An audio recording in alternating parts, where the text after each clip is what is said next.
order. Has there been a declaration of public notice? Yes, sir. Thank you. Let me get my screen here. So I'll move to, go ahead over to school reopening update. Dan? Okay, well, thank you. So you might recall the last time the board met was during your regular meeting 2 weeks ago, and you had a update at that point, and we determined that with all the reopening scheduling and planning that's going on, it would be appropriate to call the special meeting. And so there has been a lot that's happened the last 2 weeks.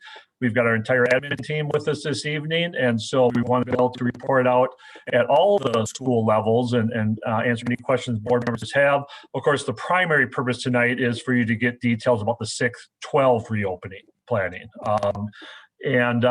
So if it's okay, I'd like to go ahead and share my screen and have some slides to run through. Yes, go ahead, Dan.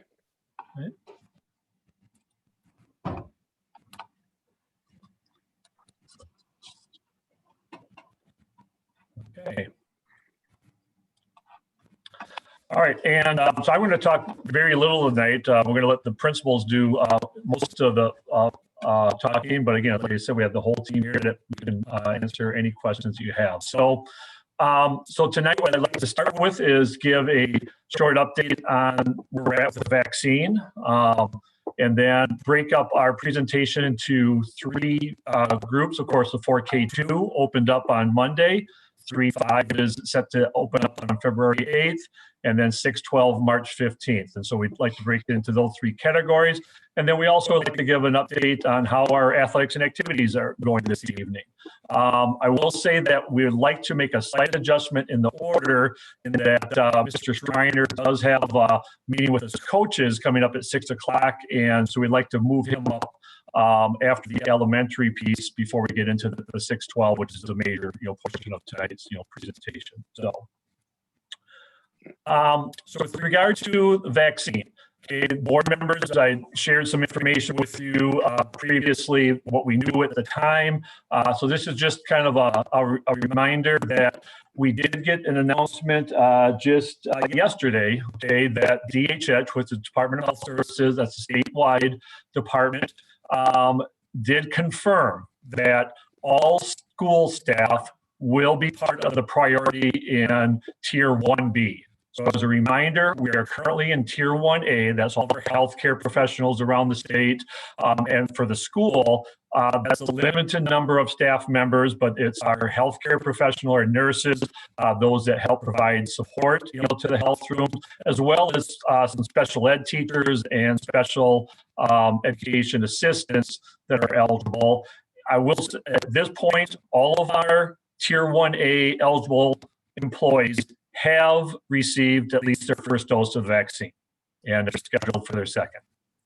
Hey, Dan, quick question. Since the students are back in the hybrid model for K2, and we have our students with disabilities in the classroom, wouldn't those teachers also qualify as Tier 1A now? Yeah, unfortunately, you're not. It has to be specifically teachers who are special education teachers. And I don't know if there's any additional detail, Mr. Sean, with that. I mean, I think it's pretty straightforward that in the criteria. So the criteria is cross-categorical teachers. So they're not giving any. It's the way that it's labeled is the problem. Yeah. And I will say this, that we've had when we came up with the clarification on the guidelines that special education teachers were eligible, we've had those conversations with the folks from public health about what that definition means, and it's still a little bit of a gray area. And so we certainly have been interpreted it very, I'll use the term liberally, to include as many staff members as possible. So that's something that we'll continue to do. There's any way at all that we can get staff members in eligibility, we'll continue to do so. Okay, thank you. Sure. So at this point then, what we're working on and waiting to hear additional information on is really the specific plan about how we're going to received the vaccine. Okay, and so we know that in Wisconsin, the amount of vaccine that's been allocated to the state has not kept up with demand.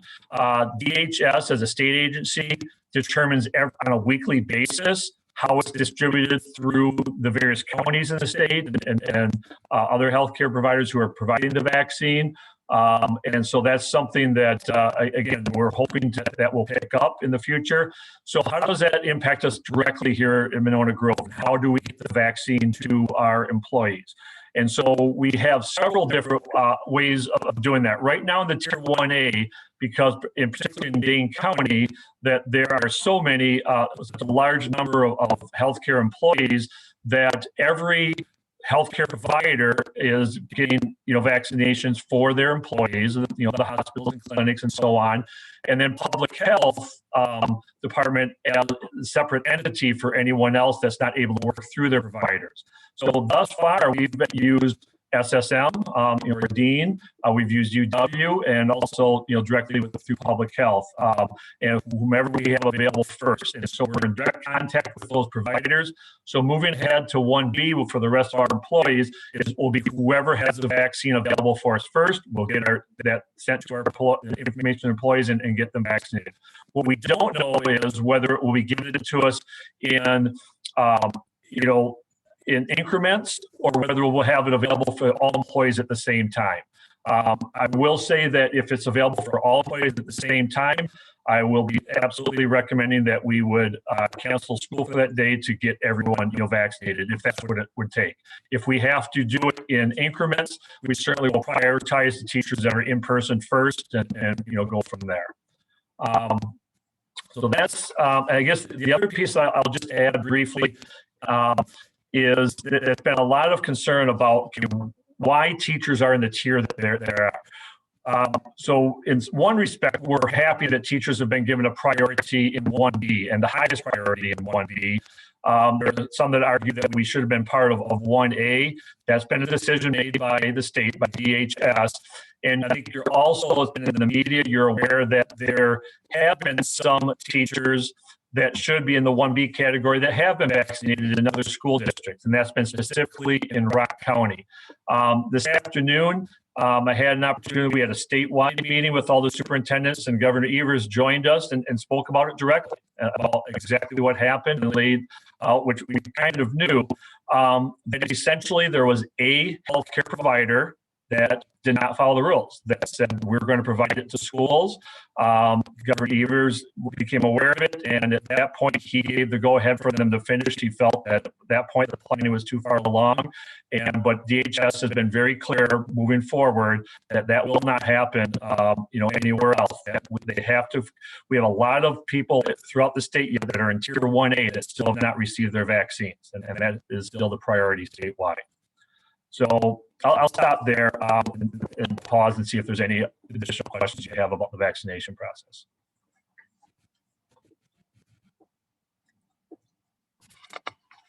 Not so much a question, but it might help to switch over to your headphones, Dan. We're getting a little bit of feedback.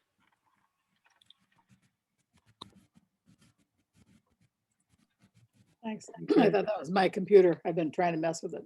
So maybe that's it. Yeah. I was just scrolling around. I didn't see any questions, Dan, so you can go ahead and move on. Okay. Does that sound better now? Yes. Okay, great. All right. So any other questions or comments on vaccines? Okay. So moving into an update on our 4K2 on the in-person hybrid that began on Monday. We're going to have the principals speak to how the reopening has gone.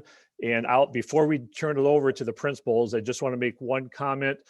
Board members were made aware earlier today that unfortunately we've had our first cohort that has had to go into quarantine because of a positive case. And the protocols were followed. No one did anything wrong. It's just, unfortunate that it happened. We knew that it was, likely to at some point. So I just want to check in before we move in to the update. Does any board member have any question on the protocols, for the quarantine or question about that process? Yes, Dan, would you please just review that for the community that's watching? I know you've given it to us, but there continue to be significant questions addressed to school board members. I asked them to contact you or the principals, but for some reason, we're on the speed dial right now. So if you could Sure. just give us a quick 2-minute update. People keep thinking you're gonna take the whole class, the whole section. So Yeah. whatever, so if you have one student, this is what happens. If you have one teacher, I'm guessing that's going to be different. This is what happens. If you would just do that real quickly. Yeah, I'll start, and then if there's additional explanation that's needed, Sean Bielmeyer and Krista Foster work directly with our nurses, and they have all the specifics. But I'll give the general piece, and then they can chime in if there's additional questions. So we know that if we have a student or staff member, okay, who tests positive, anyone who is a close contact with that person, and that's determined through our contact tracing. Anyone that's a close contact, of course, needs to quarantine for up to 14 days. Now, because even though we are practicing physical distancing in our classrooms, with younger students, and the movement is very difficult with the younger ones to really determine to confirm whether or not there was close contact. And so we have the students divided in cohorts, so that entire class, okay, of approximately 10 students and teachers, if there's anyone in that classroom who tests positive, that entire cohort will be quarantined. And then because we have a different group of students coming on the next day in a different cohort, that group does not need to quarantine because they were not in contact, with the individual that was involved. So that's as far as the group piece about who is quarantined, who is not. So, and then Dan, as far as educating those students, so if you have an entire section of a second grade that is quarantined, the teacher and let's say 10 students, how are they then receiving their educational services? Yep. So while they're out, they would go back to virtual education during that time of quarantine.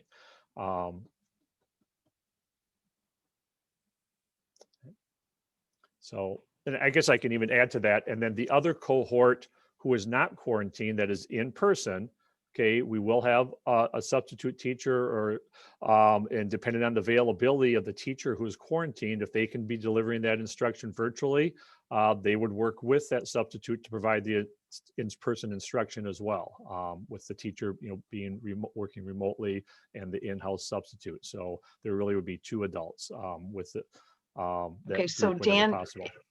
If you quarantined a section of second grade in cohort A, and that included the teacher, cohort B, who would be receiving the in-person from that quarantine teacher on Tuesday, would be taught at that time by a substitute in person. Correct, and possibly with additional support from the quarantine teacher remoting into that classroom. Okay, like remote. Yeah. Virtual, okay. Yeah. Yep.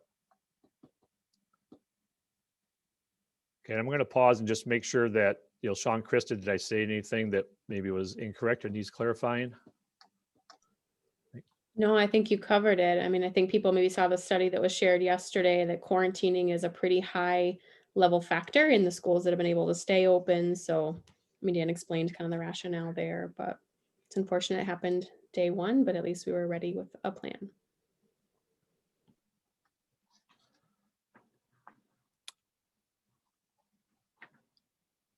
Okay. I don't know if Andrew, I see your hand up, Elizabeth. You're on mute, Andrew, for calling on me. Okay. In the participant, use that hand raise. That way I can see it. We did talk about that last time. I'm sorry, Andrew. Yeah, so I can't see anybody. I'm only got 6 people at a time. I don't know. I'll figure it out, but I have a question. Yeah, While I'm figuring that out. Thanks. Okay, so question for you all, and I think this is maybe more specifically geared toward building admin, or maybe even you, Krista. I've been thinking about the acute stress impact on our staff, right? Who, you know, we knew that this was a high probability event. Happens literally the first and only day that we've been open, right? And thinking about kind of like what feelings that may, you know, have on our staff, right, that are still there and present, and that, you know, kind of the anxieties there that might be resurfacing. Curious about if you've talked about any strategies around kind of stress management, stress reduction, you know, coping for our staff that are like going to go back into school now tomorrow, knowing that we had our first exposure sort of right out of the gate.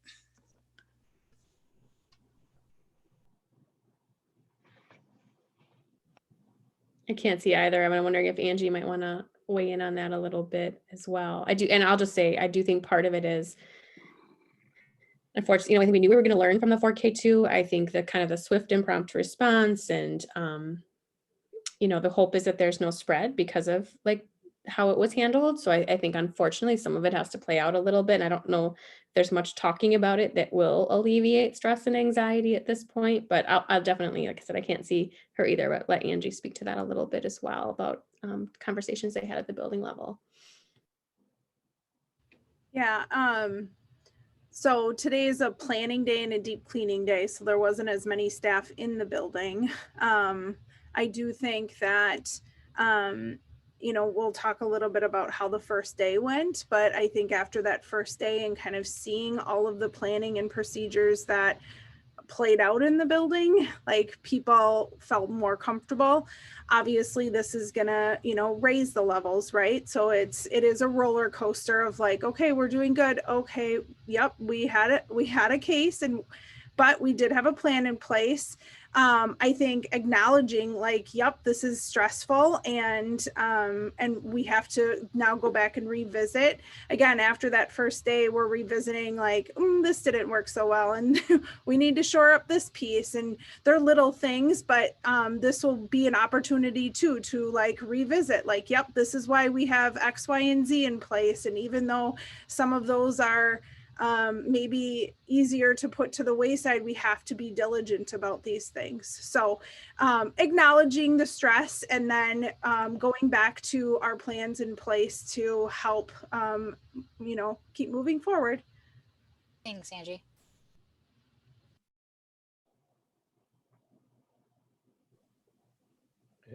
Andrew, I got a question. Okay, go ahead. I didn't, oh, there. I raised my hand. Yeah, all right, good. So I guess this is to Angie or Dan. I know that, you know, we're limited because of HIPAA and everything on the type of information we can give out related to the case and all that. But do we know right now if the safety precautions that were put in place stop will we know, or when will we know if it stopped the spread, meaning that it was one case and only one case? Is that, when will we know that information? 10 days. Yeah. 10 days? 10 days. Yeah, what I can tell you is that we are confident that all the protocols were followed properly. And so then I think part of it is anyone who's under quarantine is monitoring for symptoms. And that's what Susan alluded to with the 10 days. So, and Eric, it's so interesting because that's such a good question. So 2 of our grandchildren in Cedarburg who are full in person were in quarantine cohorts because a positive student was in the classroom, and neither of those students contracted the COVID in the classroom. It was contracted outside of the classroom, but they were quarantined, and in their situation, there were no positive cases that resulted from that exposure. And we don't know that's going to happen, but because of the lower incidence in contagiousness between children, that may have been a factor.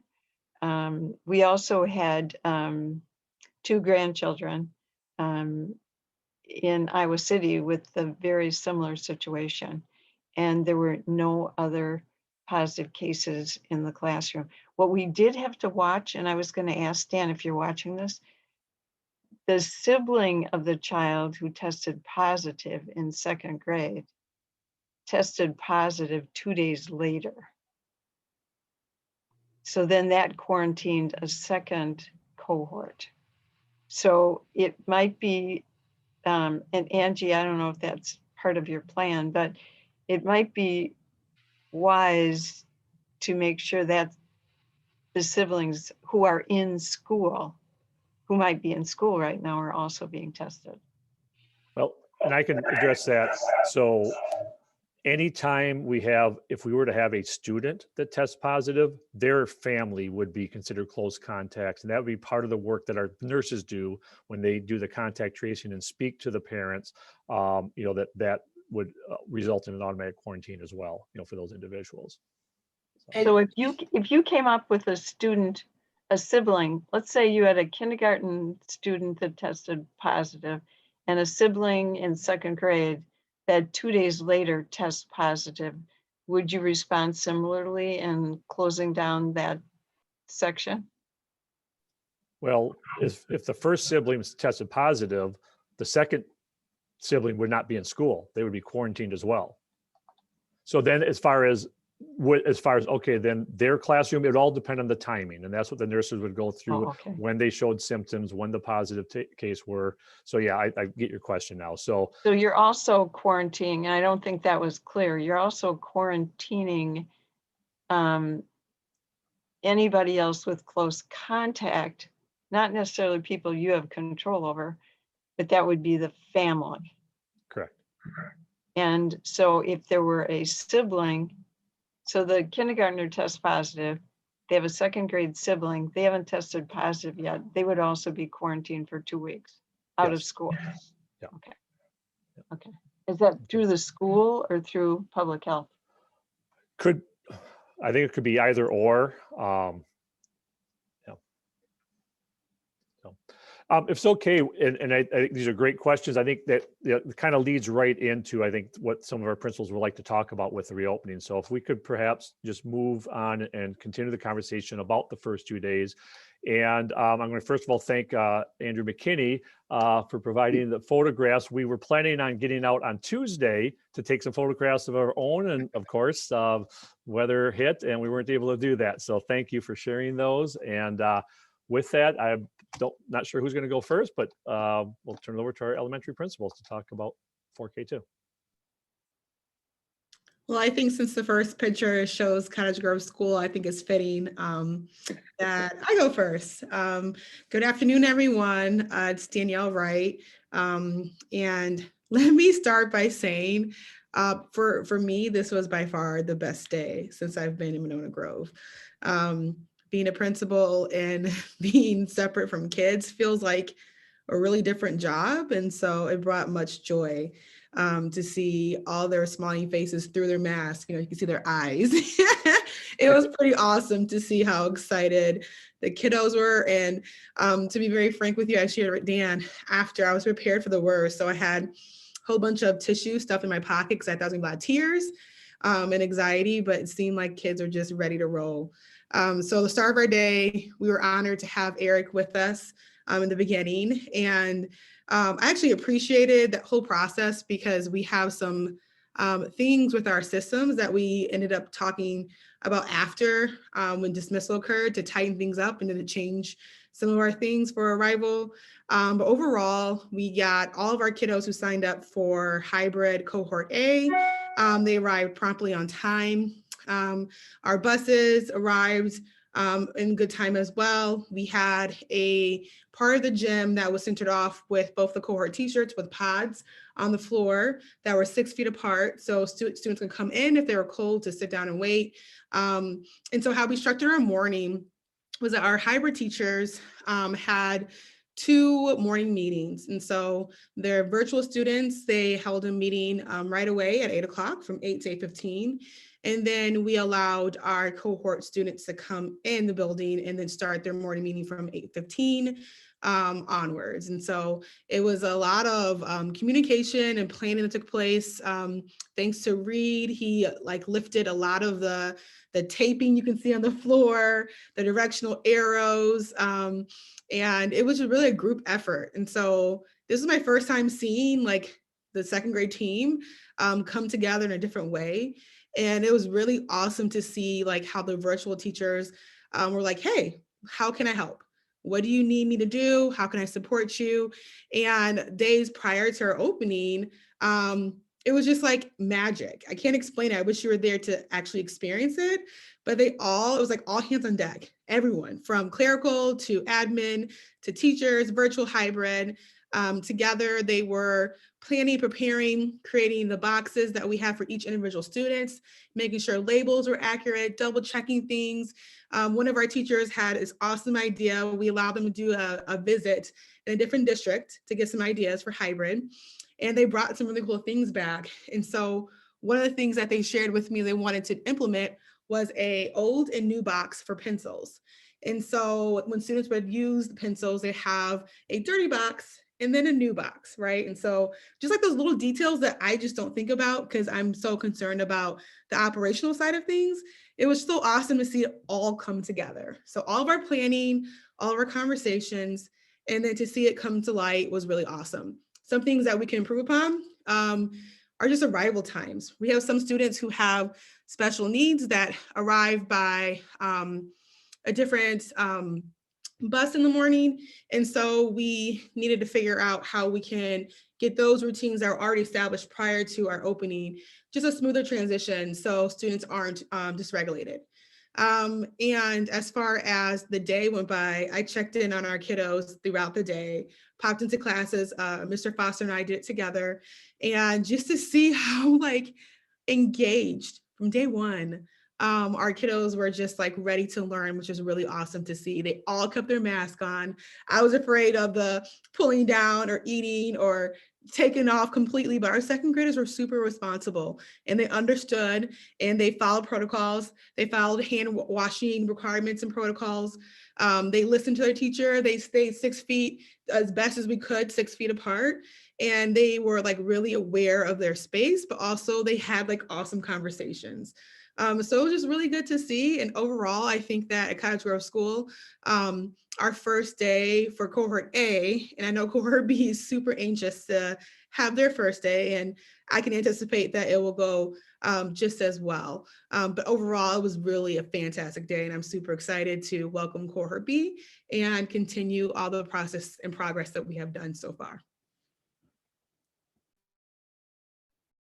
Eric? Well, I just want to say I was there and thank you, Danielle. I thought you did a fantastic job.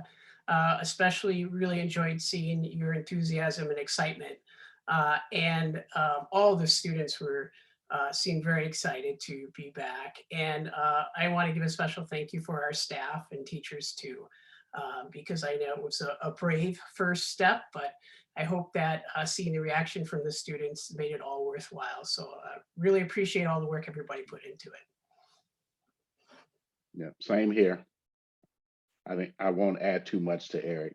It was just great taking those pictures to put out there to show proof how this can work and how we and using the protocols. And I think that 3 through 5 and then 6 through 12 is going to even be better. So good job, everybody. Okay, I'll stop the share for a second. There's no other slides, but just we'll let Connie talk a little bit about Taylor Prairie. Yeah, the one picture I think that was on there was one of the rooms that we've used for our lunchroom. So as you saw, we had, the taped off areas. The kids have their own lunch table, and they are really doing a great job, I think, with following all the different protocols that we have. We have their names on the tables, so they know exactly where they'll go each day. And most of the kids actually are taking advantage of the school lunch program, which is great.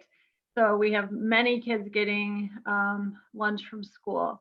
We, just like Danielle, have, really been working long time on the protocols, and it was awesome to see it all get implemented on Monday. We are also, like Cottage Grove, all hands on deck.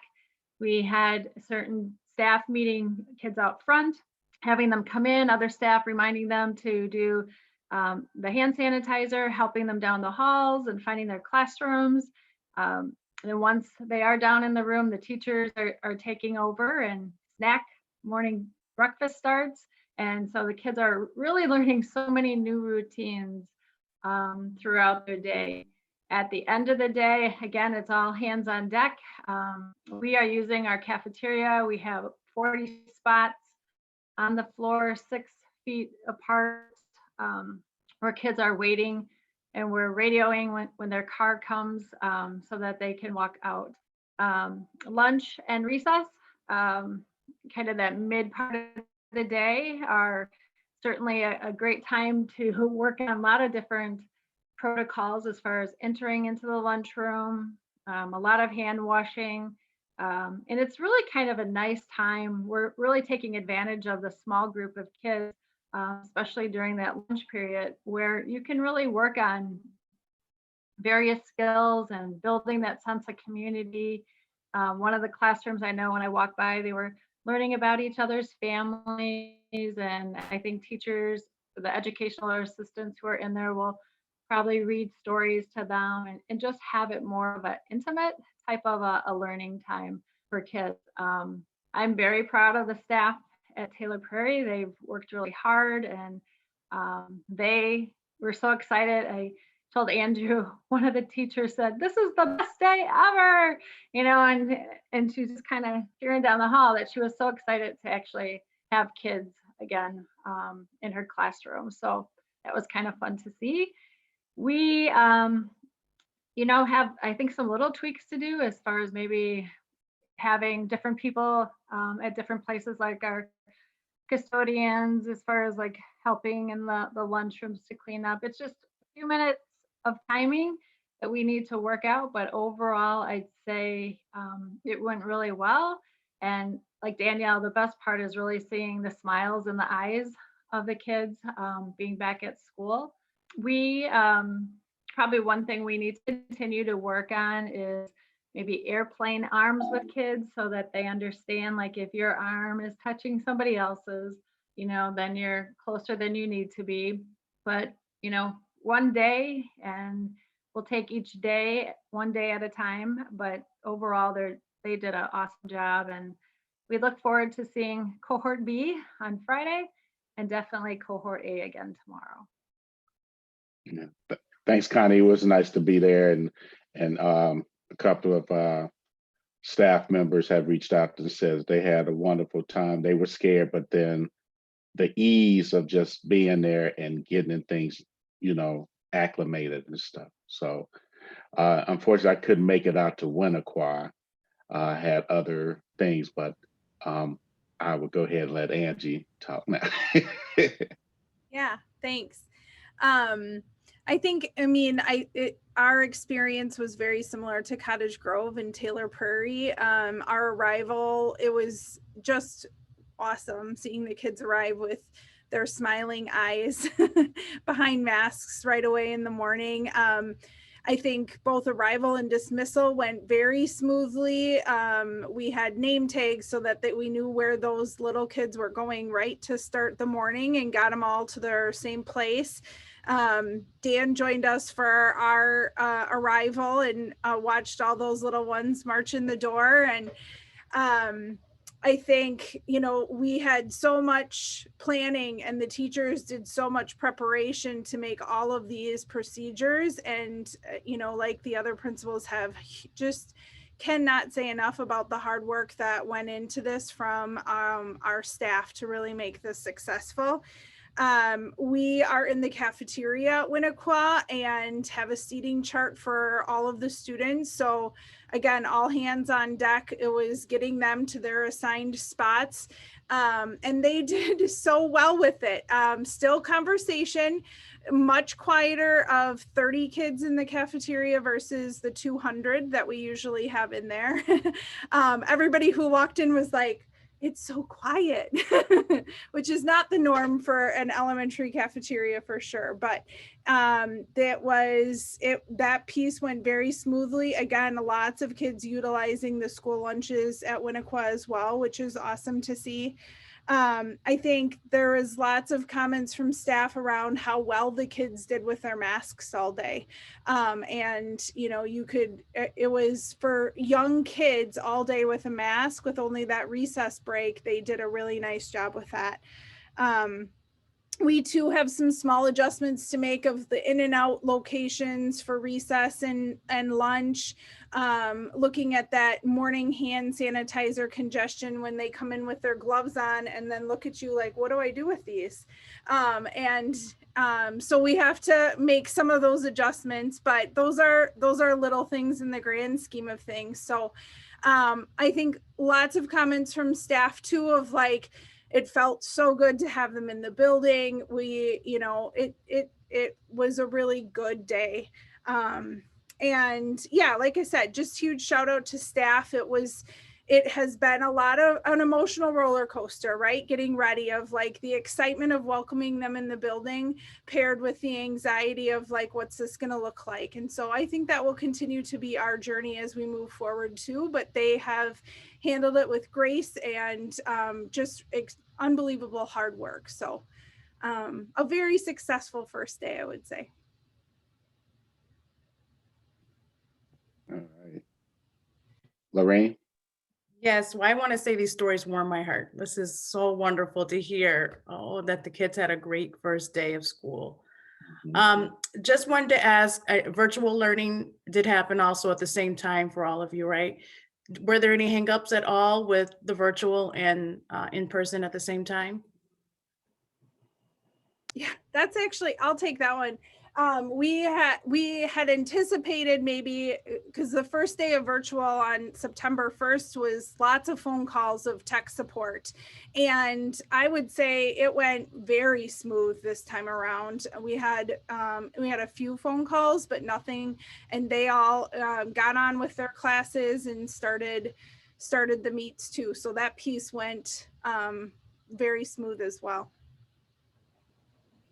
At Cottage Grove / Taylor Prairie, I have a first grader who kind of struggled a little bit with getting online prior to, and with like our amazing team, problem solving team, teacher who's resilient, all these supports, who were actually able to successfully get this student on this round, and he stayed on the whole day. So that was just really exciting. So yeah, I think that it was a really good day for both cohorts. Well, I was out in the street as they came home on Monday, and 3 little kids came running up to me, and they were all trying to hug me, which they're of course not supposed to be able to do. And they all said, thank you, it was wonderful. So those hugs were really meant for all of you, and the thank yous for all of you. But they were all from different families, so it was really nice to have that feedback. Thank you. Elizabeth? Yeah, I mean, I totally agree. I think if you can see my face here, I've just been smiling ear to ear, and I'm already a person who's sort of predisposed to chronic smiling a lot. And so it's just, I think it speaks to, you know, when people are really sitting in the pocket of their purpose, right? Like as an educator, I'm back in my space, you know, where I belong. As a student, I'm back in my space where I know I'm supposed to be. And you can feel the energy off the pictures. You can feel the energy off the stories you're sharing. And certainly me as a parent too, you know, feel the energy and the anticipation of what it's like to have a kid go back. So kudos to you all for the great hard work, for making it as, you know, both safe and also as connected as possible for kids and adults, because it's a hard tension to hold, right? Like being distant, being masked, being all these things while still having an environment that feels so open and warm and welcoming. And it is so abundantly clear that that's what happened on Monday. And I'm excited for our cohort B kids to experience that on Friday. Question about lunch. I think it's really great that a lot of our kids are getting school lunch. I'm just curious about, like, what does that look like? I'm assuming no line, right? So are they pre-packaged or like pre-doled out and coming to the kids, or is there some other protocol there? Yeah, I missed that one. I can hop on it. Or Connie, you want to go? Well, I was just going to say, if he could go back to the slide, there's a little bit of something I could show in that one. Our lunches are in a classroom, so it's a little bit different than the cafeteria. So I can speak for us.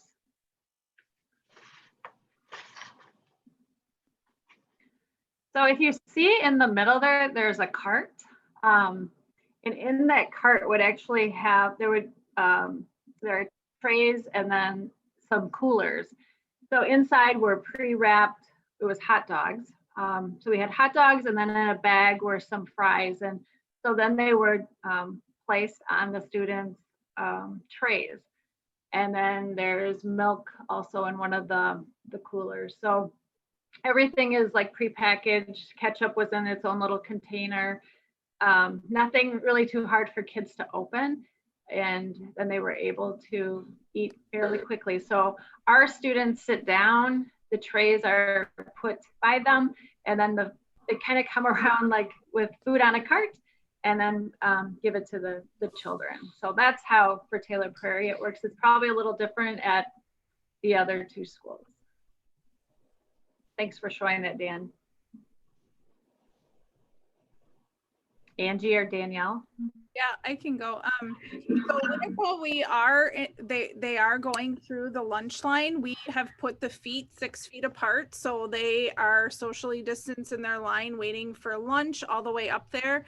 They don't get their the server behind the line just asks and put what they want on their tray versus the kids serving themselves as they usually do. Even milk choice, like asks what kind of milk and puts it on their tray, so that it's really the adult is the only one putting the food on the tray.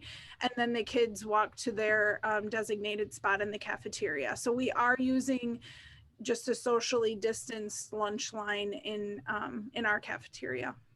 Thank you. Hey, and maybe this is a question for Jared around like nutrition access in terms of like fresh fruits and vegetables. Is that something that can happen right now, or is that something that maybe will happen later? Kind of what's the status on the nutrition aspect of it?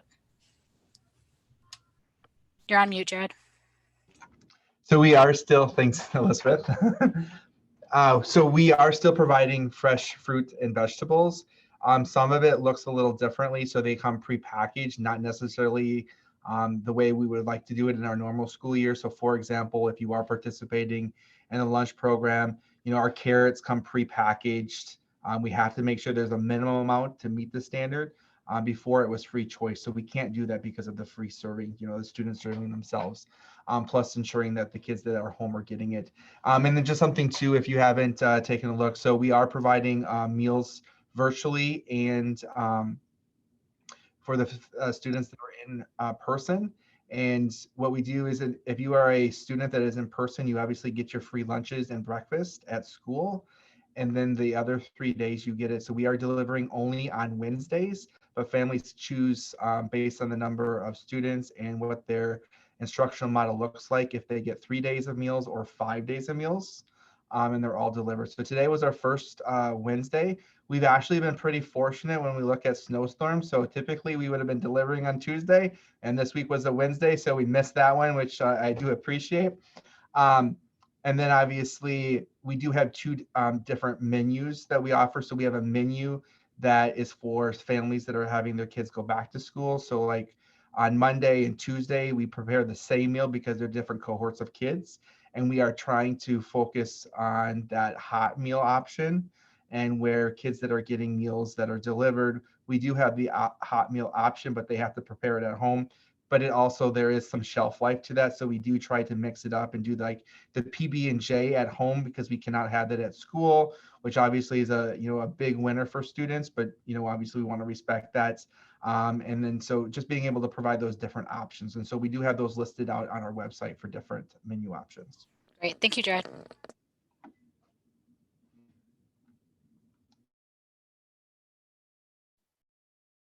Okay, I'm not seeing any more questions. Go ahead, Dan, we can go ahead and. Okay, So I mentioned Mr. Schreiner's got another commitment at 6 o'clock with his coaches. So we did want to give you at least a brief update today, and he has some information to share with you, data there on the slide. So even if we run short of time on questions tonight, we are going to have Jeff back on the agenda at your next meeting on February 10th. So we can have an opportunity, to answer those questions then, and we'll be talking more about the alternative fall and spring sports. So with that, we've got about 10, 12 minutes here with Jeff. I'll turn it over to you and bring the athletic slides up.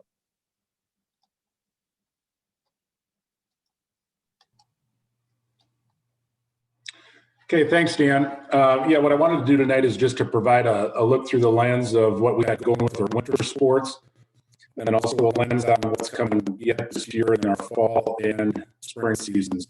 So this first slide takes a look at the winter sports season. We were kind of late in approving what we did to get back into competition. So this is just a look at what we've done since that time. We basically started our winter sports season on January 4th. For boys basketball, we have 6 weeks of competition or season, which we were able to put 10 events in there. Tournament will start February 16th. Girls basketball, we had 5 weeks. We put in 7 events. Tournament will be starting February 9th. Gymnastics, a little tougher sport to get organized and get going just because of the requirement of having 20 practices in before we could do anything. It's a 7-week season. We were able to pull in 3 events. Those 3 events is a one in-person event at Baraboo. And then we have an inter-squad scrimmage, and then we're doing a senior showcase to allow the parents to come in and be able to see our seniors. And their tournament's going to start February 18th. Boys hockey was our most challenged winter sport. It was a 4-week season. We did not have any events. Our students were kind of put in between. Do we stay with our club, or do we come back into the school and just do the practice? So we had 7 students decide to stay with the school and do some practices. We did offer ice and some small group opportunities. We pulled out of the tournament because we could not fill the team. Boys swim, we were able to, in 4 weeks, just this month, we were able to pull in 3 events. Those 3 events, one was in Baraboo, that was in person, and one was at Waukesha North in person. And then we took part in a virtual meet last Friday night with Sun Prairie and Verona. Their tournament starts this Saturday, sectional in Baraboo, and then it'll roll to the state meet in Waukesha. Wrestling, another challenging sport, but I give our coaches a lot of credit. They were able to pull that together. It was a 1-month season. They had to pass through a lot of regulations in terms of skin folds and social distancing in a tough sport. We were able to participate in 2 in-person events, in which I got our kids on the mat and got them in some competition, and their tournament is also starting this Saturday. This slide will take a look at our levels of play that we offered and then our participation numbers. And this is, if you like data, here you go. Here's a bunch of numbers thrown at you. I tried to break it down a little bit. The numbers that are in bold are our current participation numbers for this year. And the ones that are not in bold, that's what we have a normal year looking at it from last year. So for instance, boys basketball, we were able to offer 3 sport levels. Here's the challenge our boys basketball had is last year we held 42 kids on the team. This year we took in 74 kids in our program. A lot of kids have got a lot of opportunities to come back in to a sport that does make decisions on team numbers. So you can see the breakdown in terms of how many our ratio is. An example, look at our seniors. Last year we had 3, this year we have 13. Some of those kids, I would say that, it's an opportunity for them. It isn't, it's a different opportunity, but they have a chance to, like the coaches said, put the uniform on and be a part of that. Our freshman level, we do have 2 teams rolling at that level and trying to make that happen. Girls basketball, if you take a look at their numbers, we offer 3 levels, although their numbers last year were larger than this year. Don't know what the reasons were with that. Kids will make decisions, but again, we have enough numbers that we're rolling 3 levels and going into our competitions. Gymnastics, a sport that stayed the same. We offer JV and varsity. If you look at the numbers there and you take a look at our freshman level, we brought in a good group of freshmen. We jumped 3 students there to 6. Boys hockey, like I said, we only offered small groups. We have strong numbers in our boys hockey program, but this doesn't reflect the challenge that they were in with club or school program with the way the season rolled out. Girls hockey, from what we have larger numbers in our girls hockey program, but again, those students decided to skate with their club team. instead of the school program this year. So we'll see larger numbers coming in next year. Boys swim, we offered JV and varsity. This year we had 18, last year we had 16. So that number grew and we were able to get them in some competition, get our seniors some times that can reflect going to the next level, but then also the other kids on the team to stay in competition. Swimming is a tough sport. It just doesn't happen in 4 weeks. They usually take 16 weeks to get their tapers and get their stamina up to speed to participate in the tournaments. So some kids, it's not the same type of field, but it was the best we could do. And then our wrestling, our numbers were down this year. We had some kids just opt out just because of the uncertainty with things. Can't fault anyone with that. But again, like I said, our coaches are doing a great job to try to still get our numbers up in that sport and to try to provide as much opportunity as they can for our kids. Now that's the winter season. Any questions coming out of the winter season?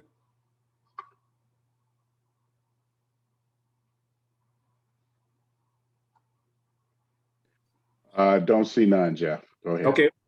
Now Eric just put his hand. I'm sorry. Get used to it. Jeff, have there been any? Have we had any cases of COVID on the athletics? Yeah, it's tough. In our situation, we were always socially distanced. So, and we're never, in full contact with each other. So if there have been, it's been the exposure piece kind of coming in. Our coaches do symptom check and have conversations with the kids as they come in. Keep in mind now that other schools that are outside of Dane County, they have full contact practices and everything. We still continue to have programs that all of a sudden will contact us back. For instance, Sparta is on our schedule next week. They've contacted us and they have a COVID situation where they've had to cancel that game. And that continues to happen and stuff. But for our school, the only way that could happen is if our programs are together on a bus, but we are rolling a bus per level. So the kids are never within or they're not sharing cohorts or small groups. Okay, thank you. Okay, next slide, Dan.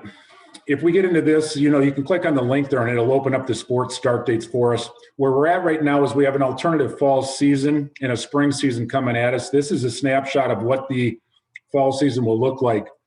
For instance, when you look at the number of weeks like this, you got to understand that these are compressed weeks in a season, which make it really different. Typically, coaches will have twice as many weeks in their season to do things. So it's like they're jumping right into the second half of their season. That is real tough to find your team, get it in place, have a positive experience, and then participate in anything at the end of it. It happens real fast, and the balance is hard sometimes for coaches to find that, let alone the kids to come in, and there's just not a lot of time with it. These schedules are set. We set those when we moved it from the fall to the alternative fall, but they're not finalized yet. And the reason they're not finalized yet is because we are uncertain as far as what we're going to be able to do in Dane County, which has a huge impact on a lot of schools that still have to do this alternative fall season. So athletic directors, we have a meeting tomorrow to review all these schedules again. We are looking outside of Dane County to reserve facilities, but then also take a look at the best interests that we can do. The next thing you got to take a look at is look at some of these sports and then look out your window. That's what we're dealing with at this time of year. That is untypical for these sports. So that challenge is there too. And again, what we don't want to do as athletic directors or any schools in Dane County is have one school have a different advantage or an opportunity than another school. It's just not fair to all of us. So collectively, we are working together to provide what's the best opportunity for all of us, rather than have Monona Grove short or ahead of any other school. That in itself presents an interesting challenge that lies ahead of us, and we will start to see some of our families and students and others start to pick up on where are we going with these. So there are some uncertain times, and it's not like we're waiting or hanging back not to address those, but we're working on them pretty much daily and trying to do and figure out what's in the best interest for our kids there. But you can take a look at it. We got a lot of offerings, different levels of offerings like that. This registration window is open right now, and we're trying to, that's Sun Prairie right now, probably calling me about this alt season. Anyway, we're trying to do the best we can with collecting our numbers right now and trying to program our coaches. And that's my next coaches meeting that I'm going to jump off to, is to, again, start to open up these seasons and kind of take some feedback from the coaches. Anything on the alternative fall season? Okay, in the next slide. Here's our spring season. When you take a look at it again, nice thing to be proud of at Monona Grove is we offer every sport there is for our kids, except boys volleyball. And so we have a lot of opportunities for kids. These windows of times, again, are shortened than what they typically are. What spring sport coaches will say is that we finally got it right, though. They start later in April when the weather is a little better. Other than that, the season will run a little differently. But again, as we look at these schedules now will go back to a Badger Conference schedule. As Badger Conference ADs, we are talking about right now, can we do that though? Will we be able to have a Badger Conference season or not? And that decision lies ahead of us just as we start to unpack this and take a look at the challenges that we have there. I will be bringing back to you guys too with this spring season as far as what we're going to approve, our allowances and stuff, as we look at the alternative fall and spring seasons, kind of like what we did with the winter. But again, this registration window will open March 1. We can't open both windows at the same time, so we got to give it a little break in between. These sport coaches will start to share out their parent sport meetings, and they are now on me as far as understanding what their seasons are and stuff. In my position, I can't make them any promises. All I can do is just help press out some of the decisions that lie ahead of us, and also support our coaches and tell them that we will do the best we can with the opportunities that we have, without kind of putting any extra on them to make promises that we can't keep. But again, people are excited about these next two seasons. But again, you take a look at the timing of it, it does not come without challenge. Okay, and that was probably, well, okay, so here's where we are, the next steps. Registration windows are open, and we're going to continue to open them and communicate with our families and students about how to get into that. Compliance with Dane County Public Health Guidelines. We'll need to approve competitions to play outside of Dane County going forward, and we'll also need to organize and coordinate small group activities according to those guidelines with our alternative fall sports seasons coming up. Our indoor facilities will be challenged because typically we have the fall is an outdoor season, but until the weather cooperates with us, we're going to have to move them and be creative with our practice space, but also kind of comply within the guidelines that we have. The challenges will be to find alternative play and practice sites. We got to be mindful of our budgets as well. And although we want to try to provide opportunities and stuff, we just need to be realistic of what we have in front of us and where we're going with it. Football, soccer, and track. We don't have a stadium this spring. The return on it, the reward is that we're going to get a beautiful stadium out of it, and it's going to be the best going forward. But right now, this spring, it's going to be a challenge for us to relocate some of these sports because our alternative sites were also in Dane County. Exploring opportunities for activities.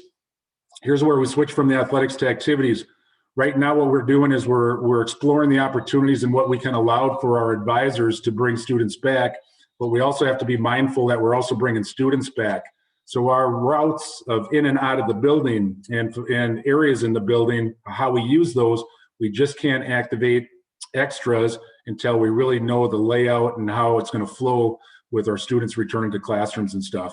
So that's where we're at there, is we need to identify those rooms. We're starting to push guidelines on them and start to have them identify how they're going to meet with their small groups and kind of getting our advisors on board with everything as well.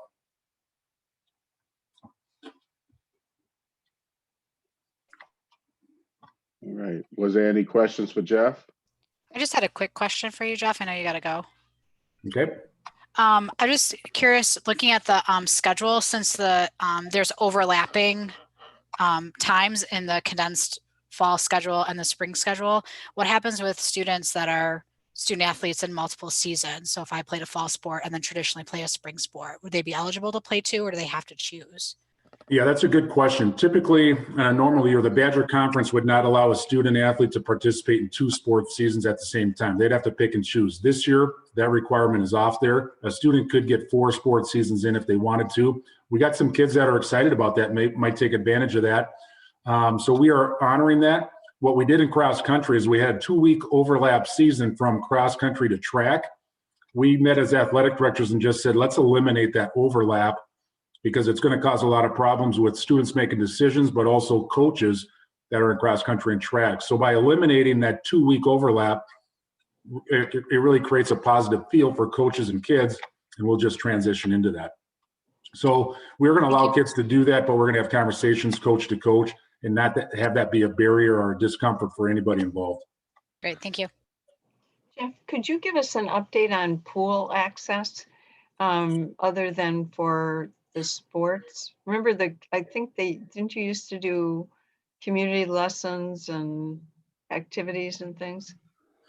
Pool access for our sport team, or you're talking other activities in and around the pool? In and around the pool. And Jared might be able to speak better to that. Where we're at right now is we've been holding it just to our sport team, and just because of the timing, but I know that we're getting anxious to kind of loosen that up a little bit and allow some other groups that are renters for us and community member groups to start to become a part of that opportunity. Is that correct, Jared? Yes. So what we originally were looking at opening the pool in December and to the public and looking at some modified schedules.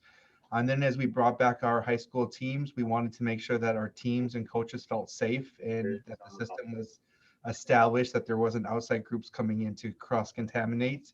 So we focused it just on our high school groups. And since the turnaround time is pretty quickly, we are waiting to see what the schedule look like for girls swim. And once we have the girls swim team set and their practice times, we don't want to release a schedule and then tell people, oh, this is what it is. And then 2 weeks later have to change it because new schedules are coming out. So once the girls swim team schedule is released and what they've identified for sign up and how many kids they need, because there's still social distancing requirements. There's still safety requirements that doesn't allow for us to have 5 or 6 lanes going in one set of group and then another 2 or 3 lanes going for outside. So and then there's also Dane County public orders on swim lessons. So that has prevented us from providing certain types of swim lessons.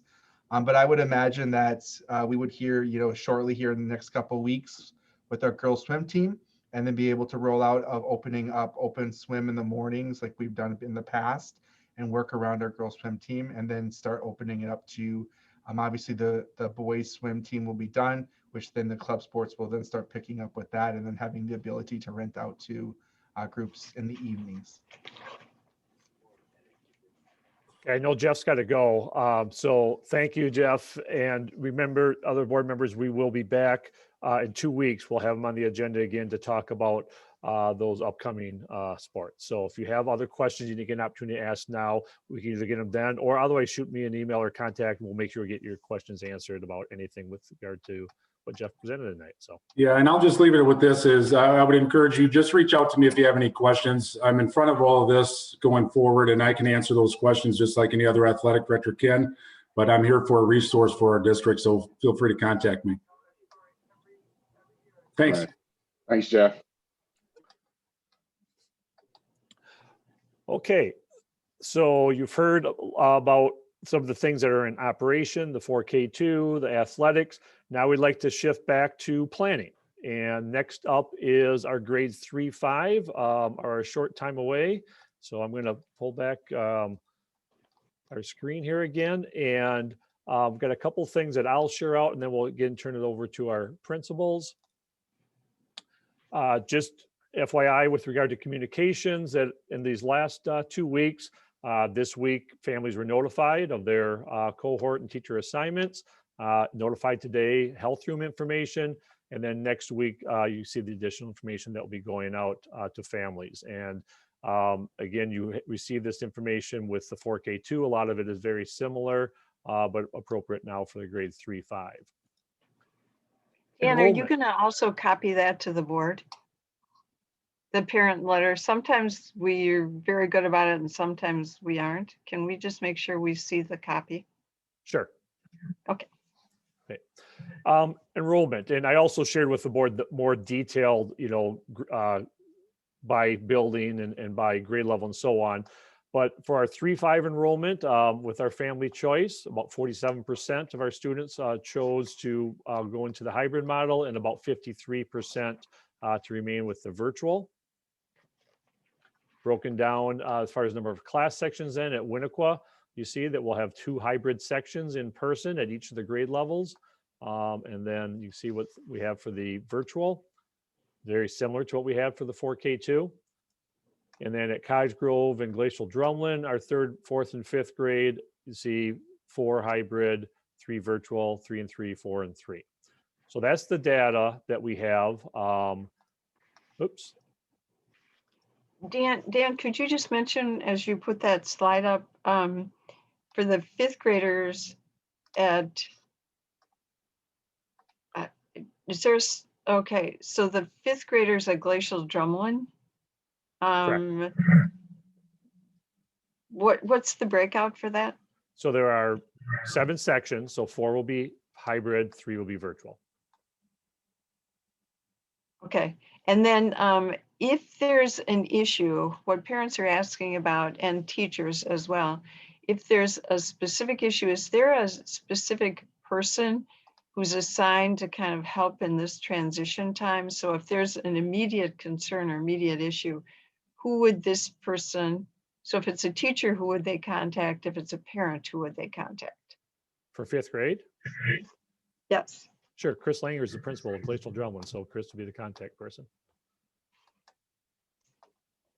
And okay, so there isn't a more hands-on, I mean.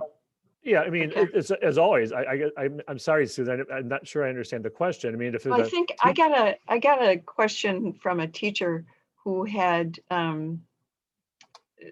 sent a question in to administration about the start time, and the response was, you know, again, because you have this 5th grade that's sitting in this 6-8 building, it was, oh, I forgot they're starting earlier, sooner. I mean, that's just a comment that you would make. It's no big deal. I totally get that, Chris. But I just meant these kids are going to be back in the school. So the administration responsibility, and it'll be kind of nice without 6-8 in there, is going to remain the same. So if a teacher needs immediate help, they'll be looking for James or Chris, right? Yes. Okay. Okay. All right. So with that, before we jump into questions about the 3-5 reopening, again, you've been given a lot of information previously. It's the same instructional model as 4K2. Principles for 3-5, do you have any information you'd like to share with the board with updates before we take questions?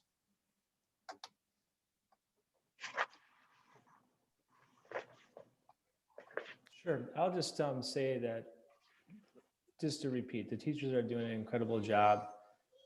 There are always a lot of questions, and with that, we try to give as accurate answers as possible, and we try to continue to stick with all the pre-planning that's been done, and that includes listening sessions with teachers, attending their grade level planning meetings, attending lunch meetings, and doing the best we can.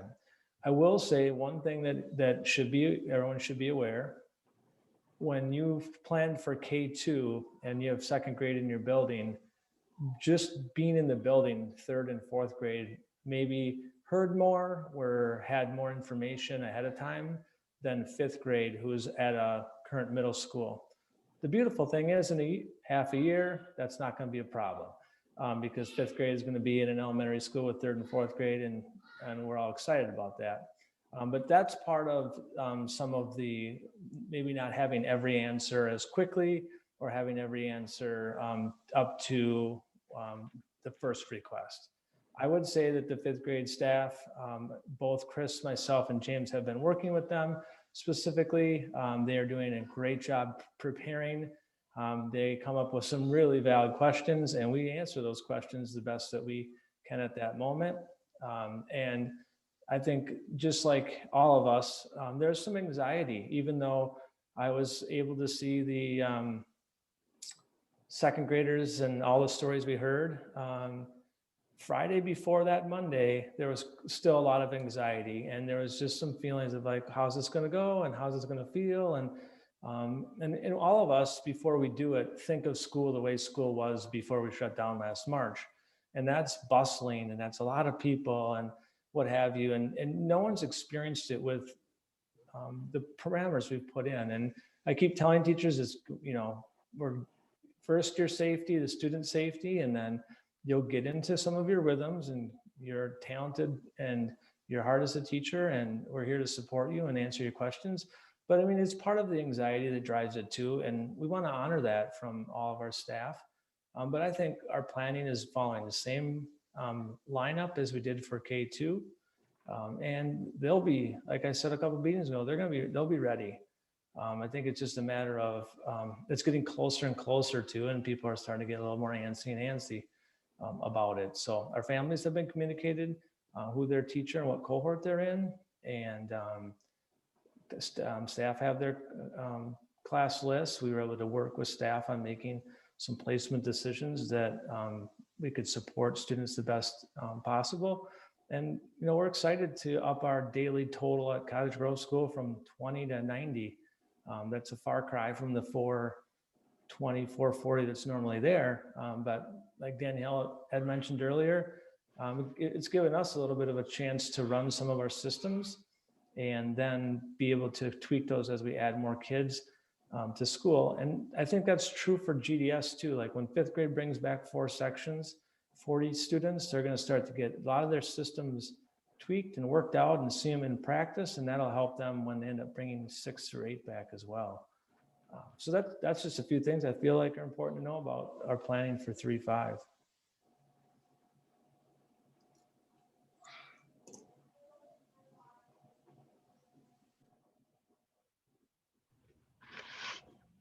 Oh, go ahead, Chris. Yeah, I'll just add on to what Reed was saying too. You know, Susan, I'm not exactly sure what you're speaking to. I think that some of the people in Reed's building have decided to meet with their virtual students at 8, and then meet with their face-to-face people at 8:30. That's something that hasn't been decided for the GDS 5th graders yet. So we're meeting about that tomorrow. I didn't know that some of Reed's people were doing that. So I intended on the same 8:30 start. That's what all the families have been communicated with. And that's what our staff has always been communicated, 8:30 to 2:30. That's our school times. So I agree though with Reed, like one of the areas that we underestimated was that because pre-K2 was involved in the planning, there's a lot of things that our 5th grade teachers have just been told this is the way it is, more so than been a part of the process. So it has been quick, like the turnaround from, you know, like when we decided to open up pre-K2, there was a lot of time to plan and a lot of organization. And then we added on 3-5 because all that work was already finished. And unfortunately, the GDS 5th graders weren't, you know, involved with a lot of that. So as far as being hands-on, James and I and Nate are in the building almost every day of the week. So, and me, James and Nate and Reed have all been working with our 5th grade team. We're also working with 6 through 8. So I think that we're all there and we're willing to help, and we're in a lot of meetings. And they're doing a great job. There is a lot of stress and a lot of confusion over schedules because of related arts. And like I said in our last meeting together, our related arts staff is related arts staff that works with the 6-8 and is also somewhat shared at the high school. So it's a huge process with the scheduling piece.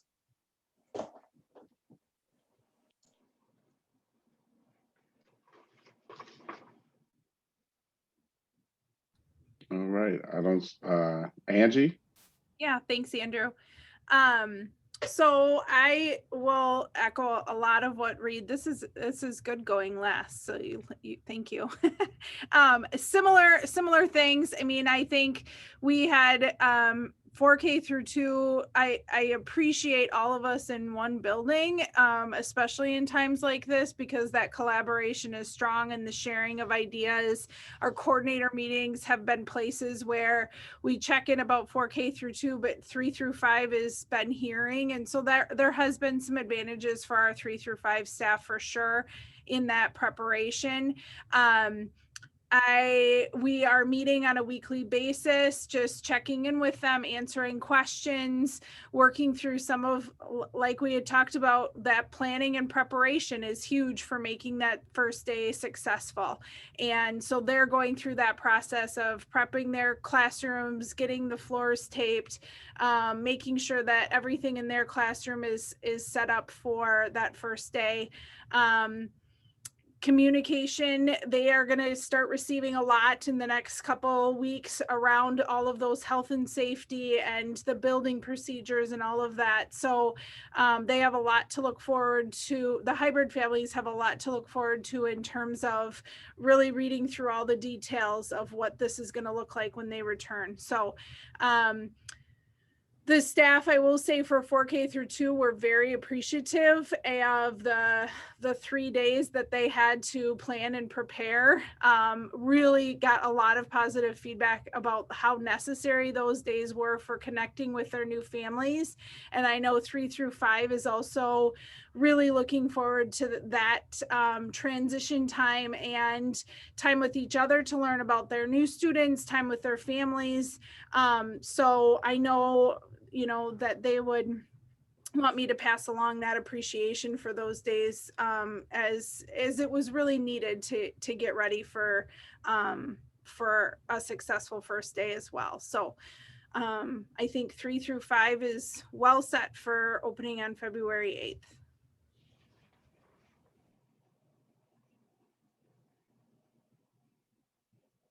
All right, thank you, Angie. Dan? So yeah, at this point, if there's any questions from the board regarding the 3-5 reopening.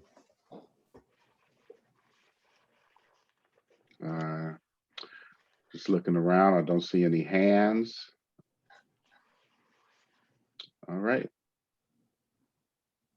Okay, well, thank you, Angie and Reed.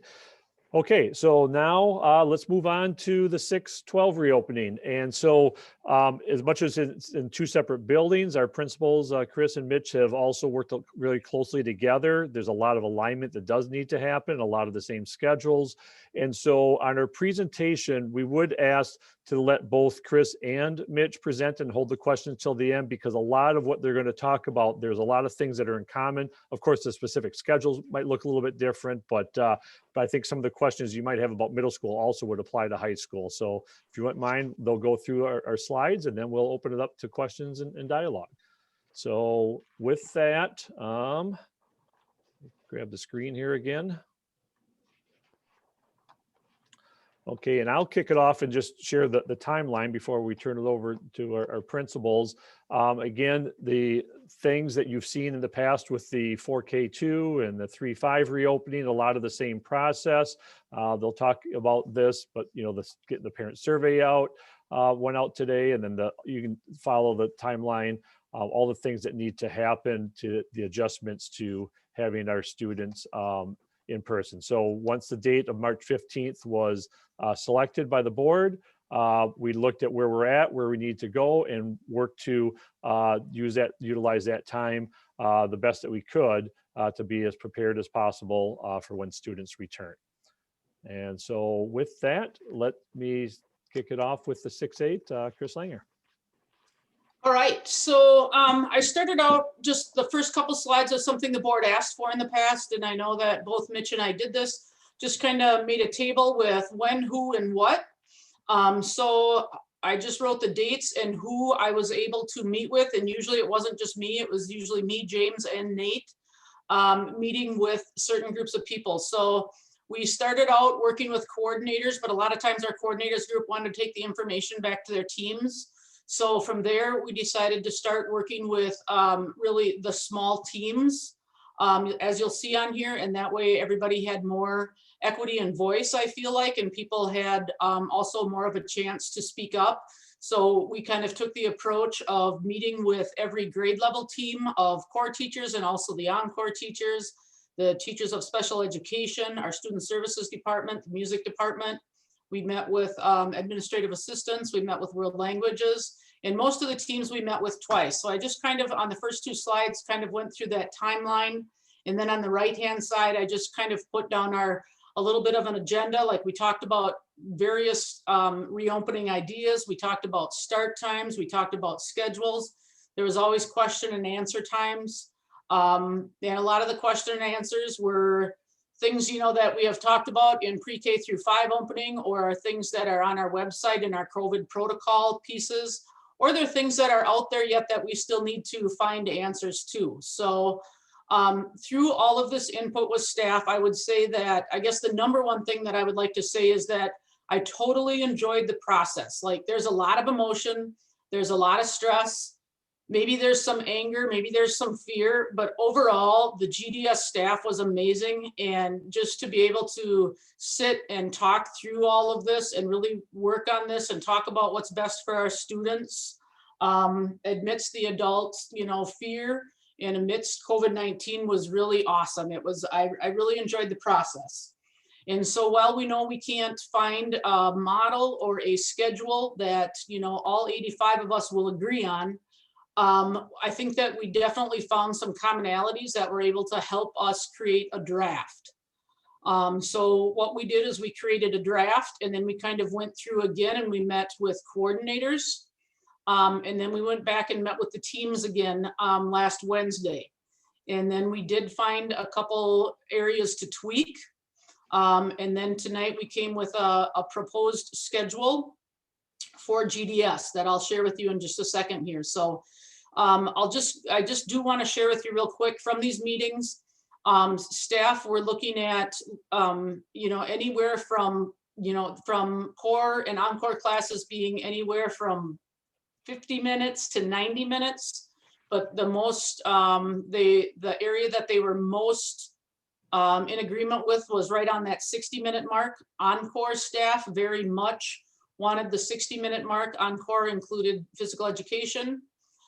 Music staff also would have liked a 60-minute time period, but they also understood that since some of our music classes, 2 of our 3 music classes need to be taught outside of the day, they understood that a study hall of 60 minutes would be too long. So they were very gracious with that.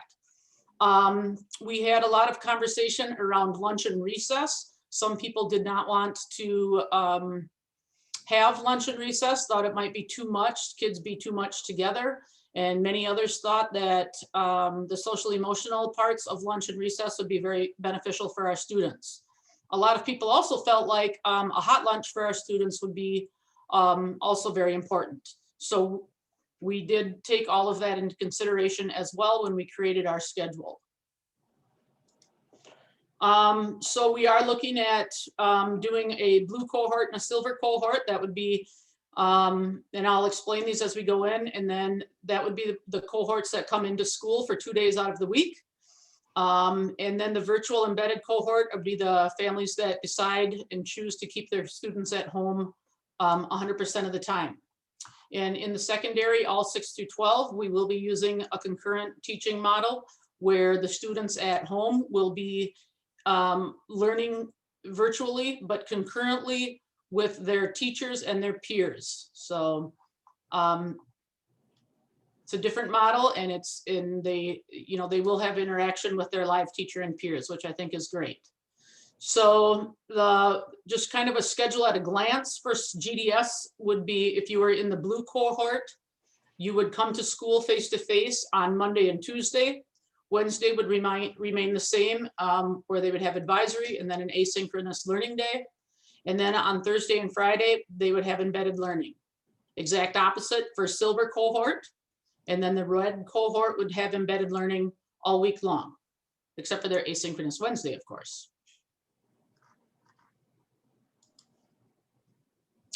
So in-person hybrid, the cohorts would have 2 days of face-to-face learning, 2 days of embedded.